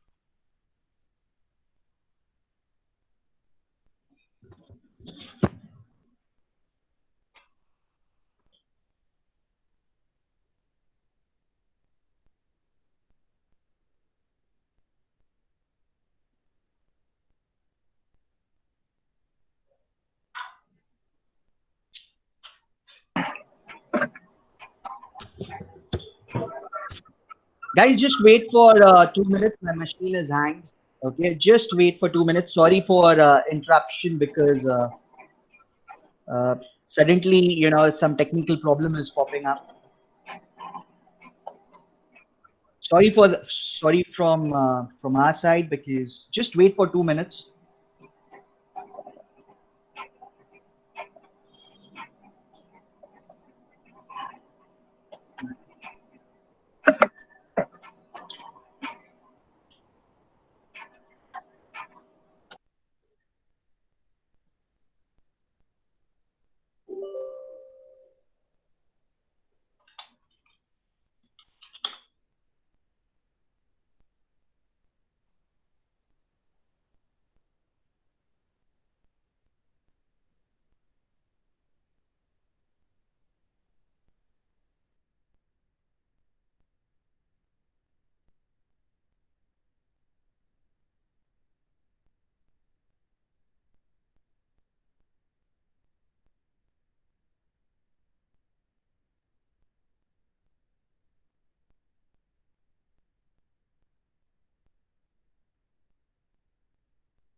Hope you are learning something. Let him come back. Ah, he has come back just now. Right. Your mic is off, Kapil. Just switch it off. Yeah, now you can hear me, guys. Perfect. Okay, so sorry from our side, because there was a little technical issues. Okay.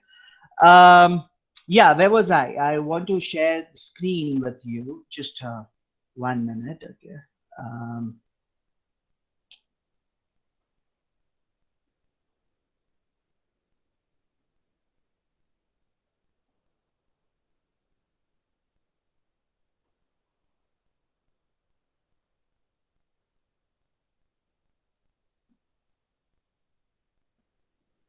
yeah, now you can see my screen.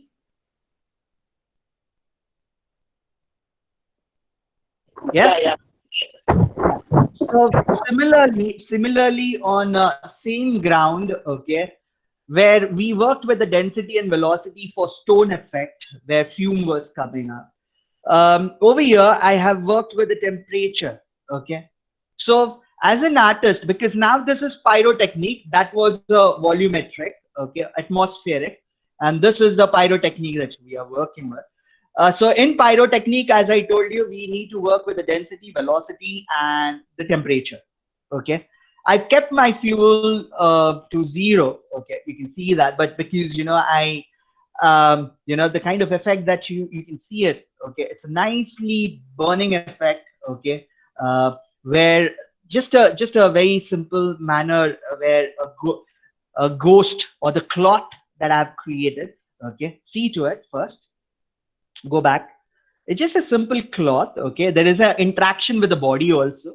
Okay, and when this cloth moves, especially in horror movies, they show it, the smoke is coming, black smoke is coming. So I'm not given a black smoke. Okay, I thought, like, let's experiment it and try to give a fiery kind of effect to it. Okay, so this is the experiment that I have done. Okay, where you can see that the nicely the cloth is also moving. So there is all the elements that I've incorporated, where you know where when the person is going to be seeing my show reel, he will understand, okay, fine, this guy knows the cloth also, this guy knows the fluid system also. So try to build up your scene. Okay, don't just put the smoke or don't just put the fire in your show reel. Try to create some drama, try to create some effect. Okay, where you can see that nicely that the way the cloth is moving, the fire is also moving with it. Okay, so I stop this. Okay, if I just render this, okay, see your rendering and just stop.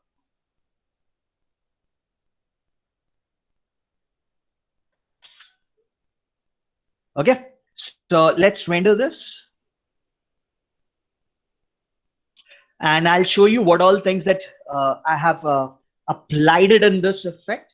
You can see that the base resolution I kept it 75, okay, and the size that I've kept it like, like 25 by 25 by 25, okay.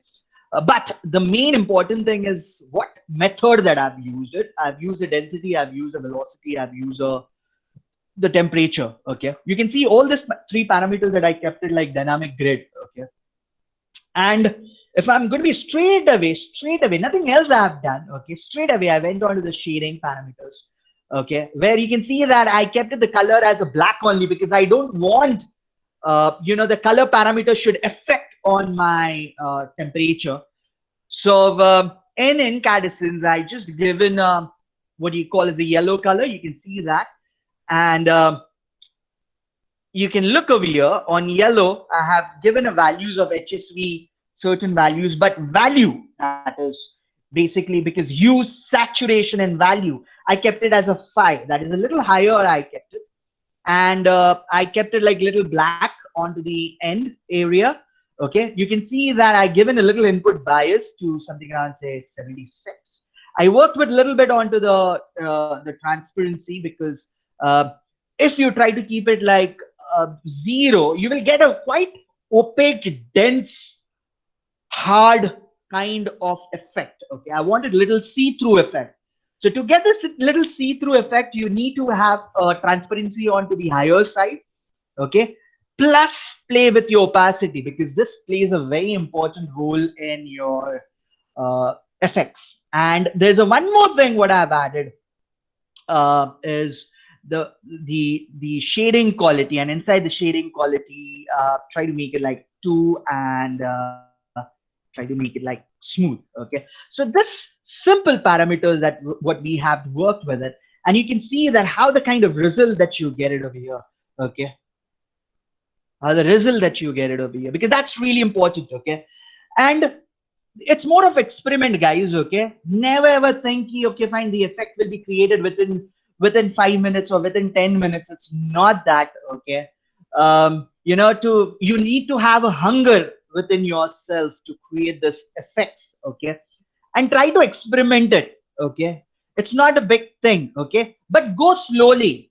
Okay, because lots and lots of time I've seen the student go on to the, even in emitter also. Okay, I have worked with the rate that is in emitter, that is the particle, how the voxels will emit it, the particles, what kind of person will emit it within that container. Okay, so I have just fluctuate the values of that. Okay, so I just played with the input and output values. Okay, I've just given a little bit keyframing over there. Okay, and plus I just worked with my what do you call as the fluid attributes. Okay, I worked with my density voxel um, parameters. Okay, where I had kept it by default, you have a 1, I kept it like 1.4. Okay, so I know key within this time limit. Okay, I need to restrict myself. Okay, so I'll come up with a new more sessions where I'll concentrate more on emitters and all those things. Okay, but right now my concentration was to make it simplified one. Okay, and within minimum parameters, how to create your effect, how to create your desired effect. Okay, nothing else. Okay. Because go on to your content detail. I went on to the density. You can see it. I kept the parameters on default. Okay, nothing great is there. Okay, so what I want to tell you, key effect is not about giving 1,000 parameters. Okay, it's just a logical parameters that you need to understand, logically, that you need to work within the minimum parameters, how you can create a desired effect. Because lots of time I've seen the student, they go on bombarding with the values. Okay, and unnecessary they go on putting the values, and then they try to create the effect. Okay, and then the end result is horrible. Your machine is also crashed down.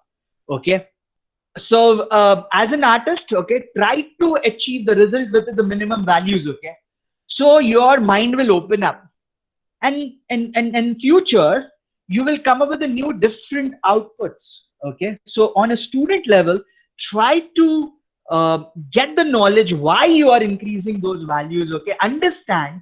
Don't blindfoldly play with the values. Okay, try to understand why that you have increased the values. Okay, why density scale, why the buoyancy parameters. You can go on to the velocity. You can keep it over here. I'm not given a negative value to the velocity. If I would have given a negative value to the velocity, my flames would have been on a downward directions. Okay, so I don't want that effect to be over here onto the downwards. Okay, my fire, I want my flames should move upwards. So I can just keep my velocity scale to 111. Okay, I can keep it swirling gives a nice what do you call as a turns to your flames. Okay, you can increase it. It's not 10 is not the end result. You can keep it to 25, you can keep it to 35. See the result, how the output is going to be working like. Okay, and then render your output. Again, color plays a very important role, opacity plays a very important role. See the output, how your output is going to be look like. Okay, there is a one more thing I like to show you. Okay, I just went over here. I just disable this. You can play with this parameters also. That is density emission map. Okay, what do you mean by that? Tomorrow you felt like, sir, I want that fire to come only on a top area. I don't want the fire to coming on my lower part. Lower part means the down area. I want my fire to come onto the top part. So you can play with what you call as a density map. Okay, just to show you how the density map works. Okay, and I'll show it in a different file. Just I hope you can see my screen.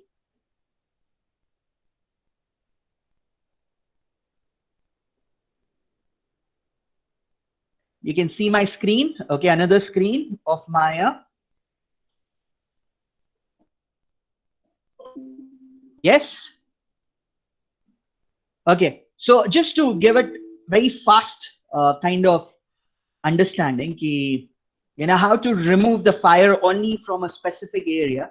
So I just created a normal sphere and I just keep it over here. And I went onto the fluid and I went onto the 3D container. Okay, I just keep it this somewhat. Okay, I just keep it very low. Okay, I'm not trying to make it a little higher.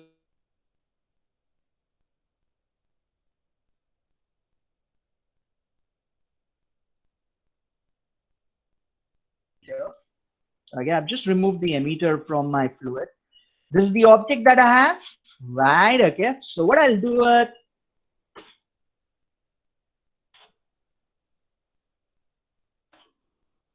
Okay, so what I'll do it. I went on modify, freeze, edit, delete by type, history.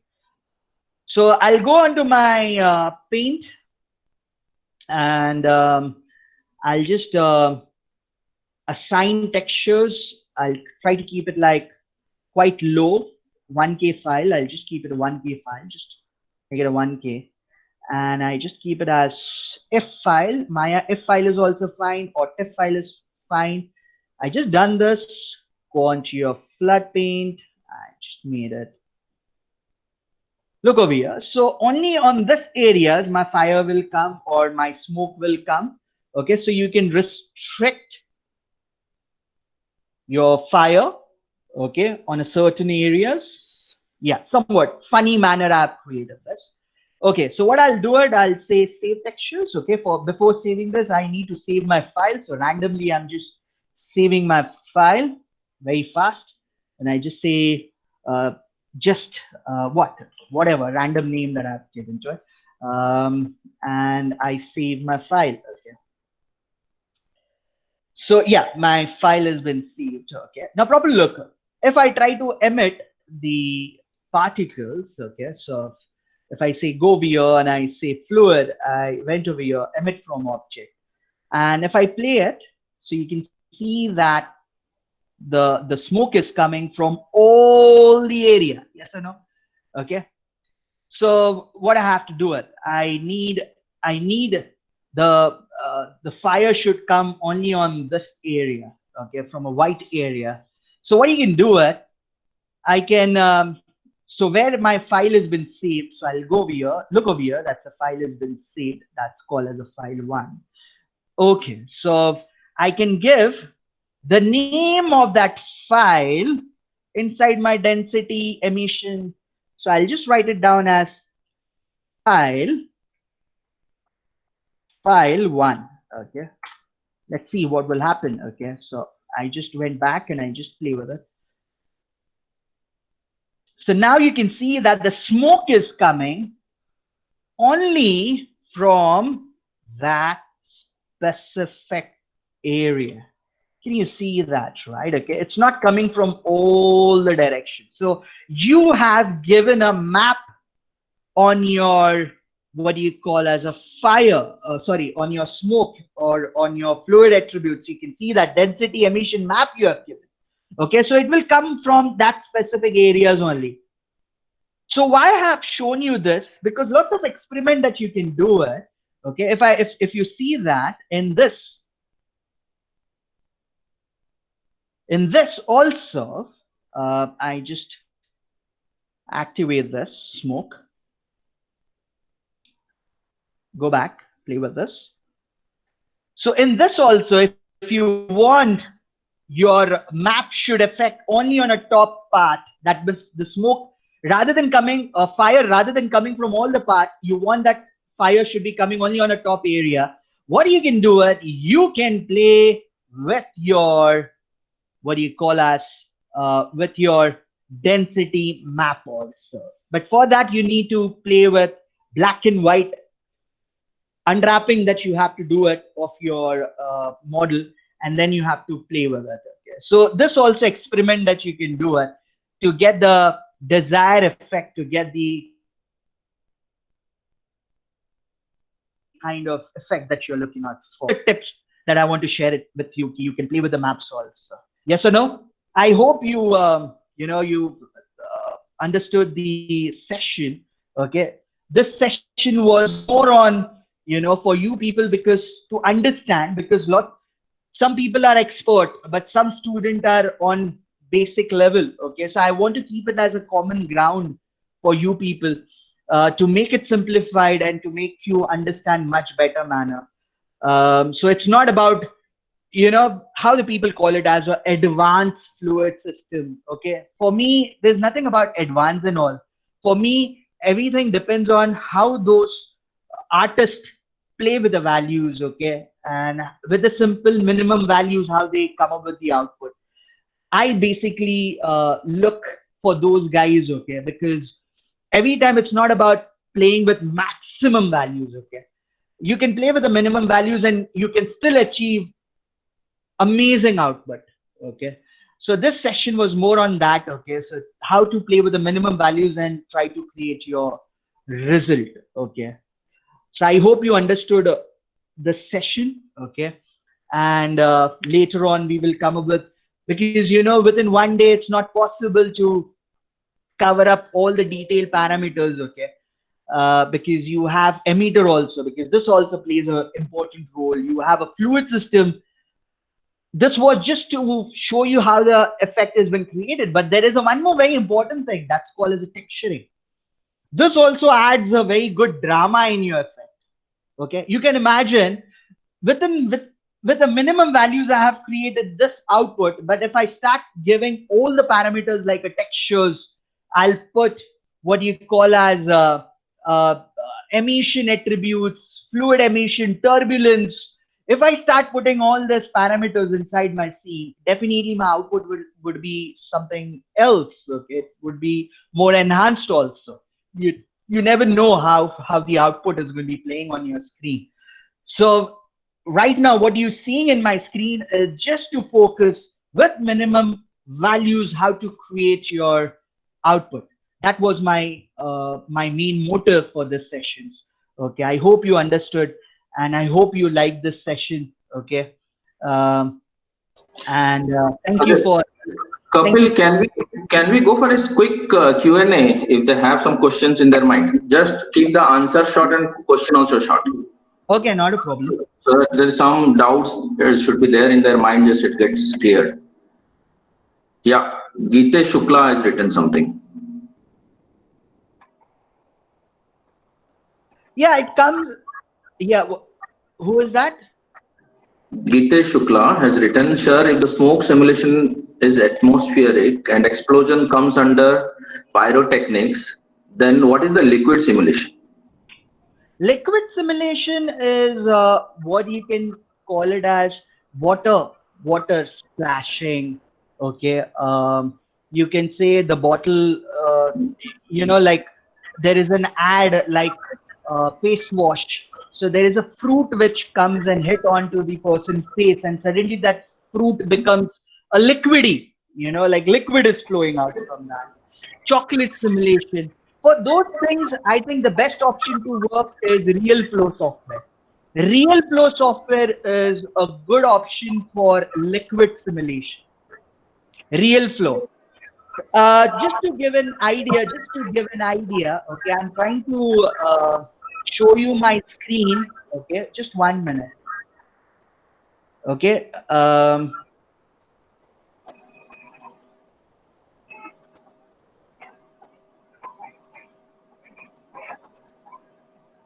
just to give an idea, okay, to become an effect artist, what you need to understand is so I was talking about real flow, okay. Real flow is for, I hope you can see my screen.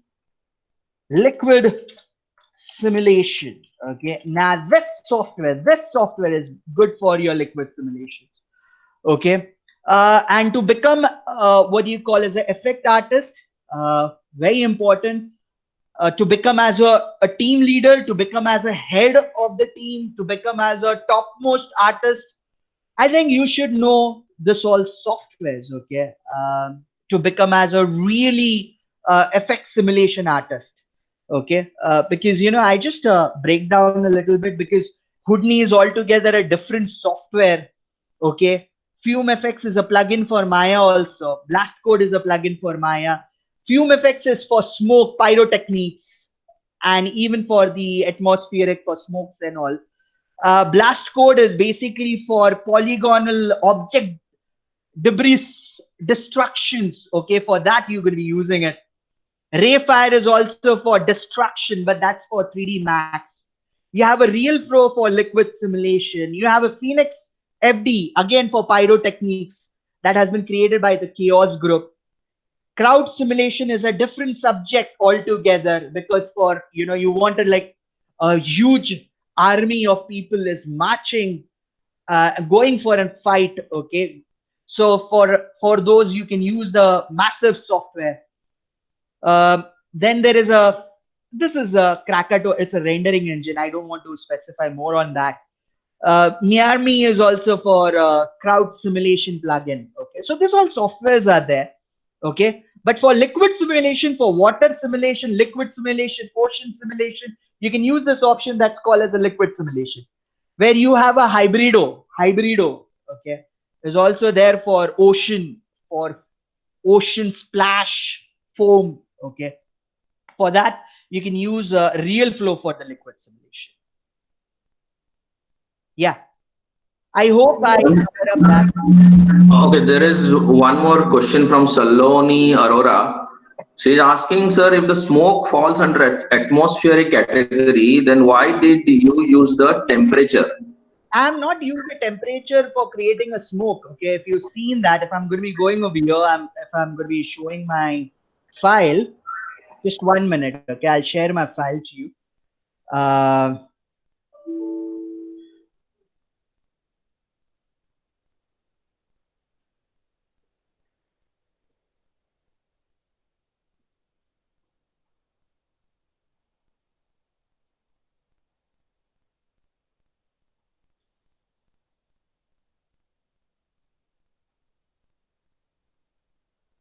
yeah, you can see. I hope you can see my screen. Okay, just go back and I just play with it. Okay, why I have done at that time, just to give an idea. You can play with the colors. You can play with the more effects. For that I've shown it. Okay, I've not told you to, especially to give this color, especially to give this color, I have used the option that's called as a temperature, okay, to get the fiery kind of effect. But for the smoke, I'm not using my temperature, okay. I think you got a little confused over there. So as I told you first only, because for creating just a smoke fume fog, I can just work with the density and velocity. I don't have to work with the temperature and the fume. Yeah. Who is another one? One more question is from Suki. She's asking, sir, can we go as creative and use liquid simulation on the characters, as in for 3D movies or games, So can we go as creative and use liquid and use simulation? the liquid simulation on the character and Yeah, train yeah, the yeah. liquid? Yeah, you can do that. Okay. If you're, like how it is basically, sometimes people do the animation in what you call as a Maya, then they save it as a FBX file. Then you take it to the real flow, okay? Then you try to give what you call as a emitters in your real flow, okay? Then you specified the drag amount and all those parameters that you play with it. Like how you have a Bacardi ad. Bacardi ad is a good example I want to give you, especially for liquid simulation. Like these two couples are dancing and suddenly the liquid is coming out from those couples. That is a good example for liquid simulation on character. Then you have a Amul ad. Amul ad is also really good, where there's a boy who kicks the ball, but that boy is made up of milk. Okay, so this kind of animation, yes, you can do it in real flow. Anybody else? Mm. No other questions. I don't see. Acha, Yash Sharma is asking. Yeah. So in the war-based movies like Dunkirk and Okay. 1917, there Yeah. are explosions from aerial perspective, which are pretty far away from the camp. So it is Okay. probably waste of computing to create a 3D container, and a 2D container Yeah. won't give the desired effect. What to Very good. do in Yes. such a case? I got a question. Okay. It's a very good question Yash has asked me. If it's a long shot, okay, remember this. Okay. If you're creating what you call as a show reel, and if it's a long shot, okay, so you don't have to work on all these parameters. Okay. You can take the ready-made smoke from what do you call as from YouTube. There are so many ready-made smokes are there, videos are there, and you can use it for the long shots. Okay. Sometimes what happens, Yash, there is a one more thing also. Every time the kind of requirement the movie has, okay, those smokes are not available online. Like YouTube, it's not available. Okay. The kind of desired effect the director wants. So that's why you need a team who can create those effects and who can give it to you. So every time it's not compulsory that you don't have to waste the time for creating the effect. It's not that. Okay. Sometimes if you have a library, every company has a library, pyrotechnic library, smoke library, and all those things. You can take from there. But if the director wants something unique kind of smoke, so I think you can work with rather than working with a 3D container, you can work with a 2D container and try to create an effect, because 3D container will take a more time. And when you talk about a 2D container, at that time, if you use a 2D container, I think it plays a very important role there. Yes, I hope you understood that. Yes. Thank you, Kapil, and everybody. I'm just sending a mail right away related to the feedback. Just fill that up and send it to us. Okay. So thank you for being with us for the entire time. Okay. So Just one all the more thing best I in your want. learning. Just one more thing I want to like to tell you. Ki whenever you're creating a dynamic showreel. Again, I'm saying it. Try to create a shot. Okay, shot means try to put the background. Try to create a shot. 1 second or maybe like 2 second, 3 second. It's not necessary. It has to be like a 1 minute shot. No, try to create a one nice 4 second shots or 6 second shots, and then execute your dynamic fire in it, dynamic smoke in it, and try to create a nice output. Do that, okay, and then present your showreel. Okay, I hope you understood everything, and stay safe. Take care of your family. Okay, don't move out, and protect yourself. Thank you. Yes, thank you very much, everyone. Thank you. Thank you. Bye. Bye.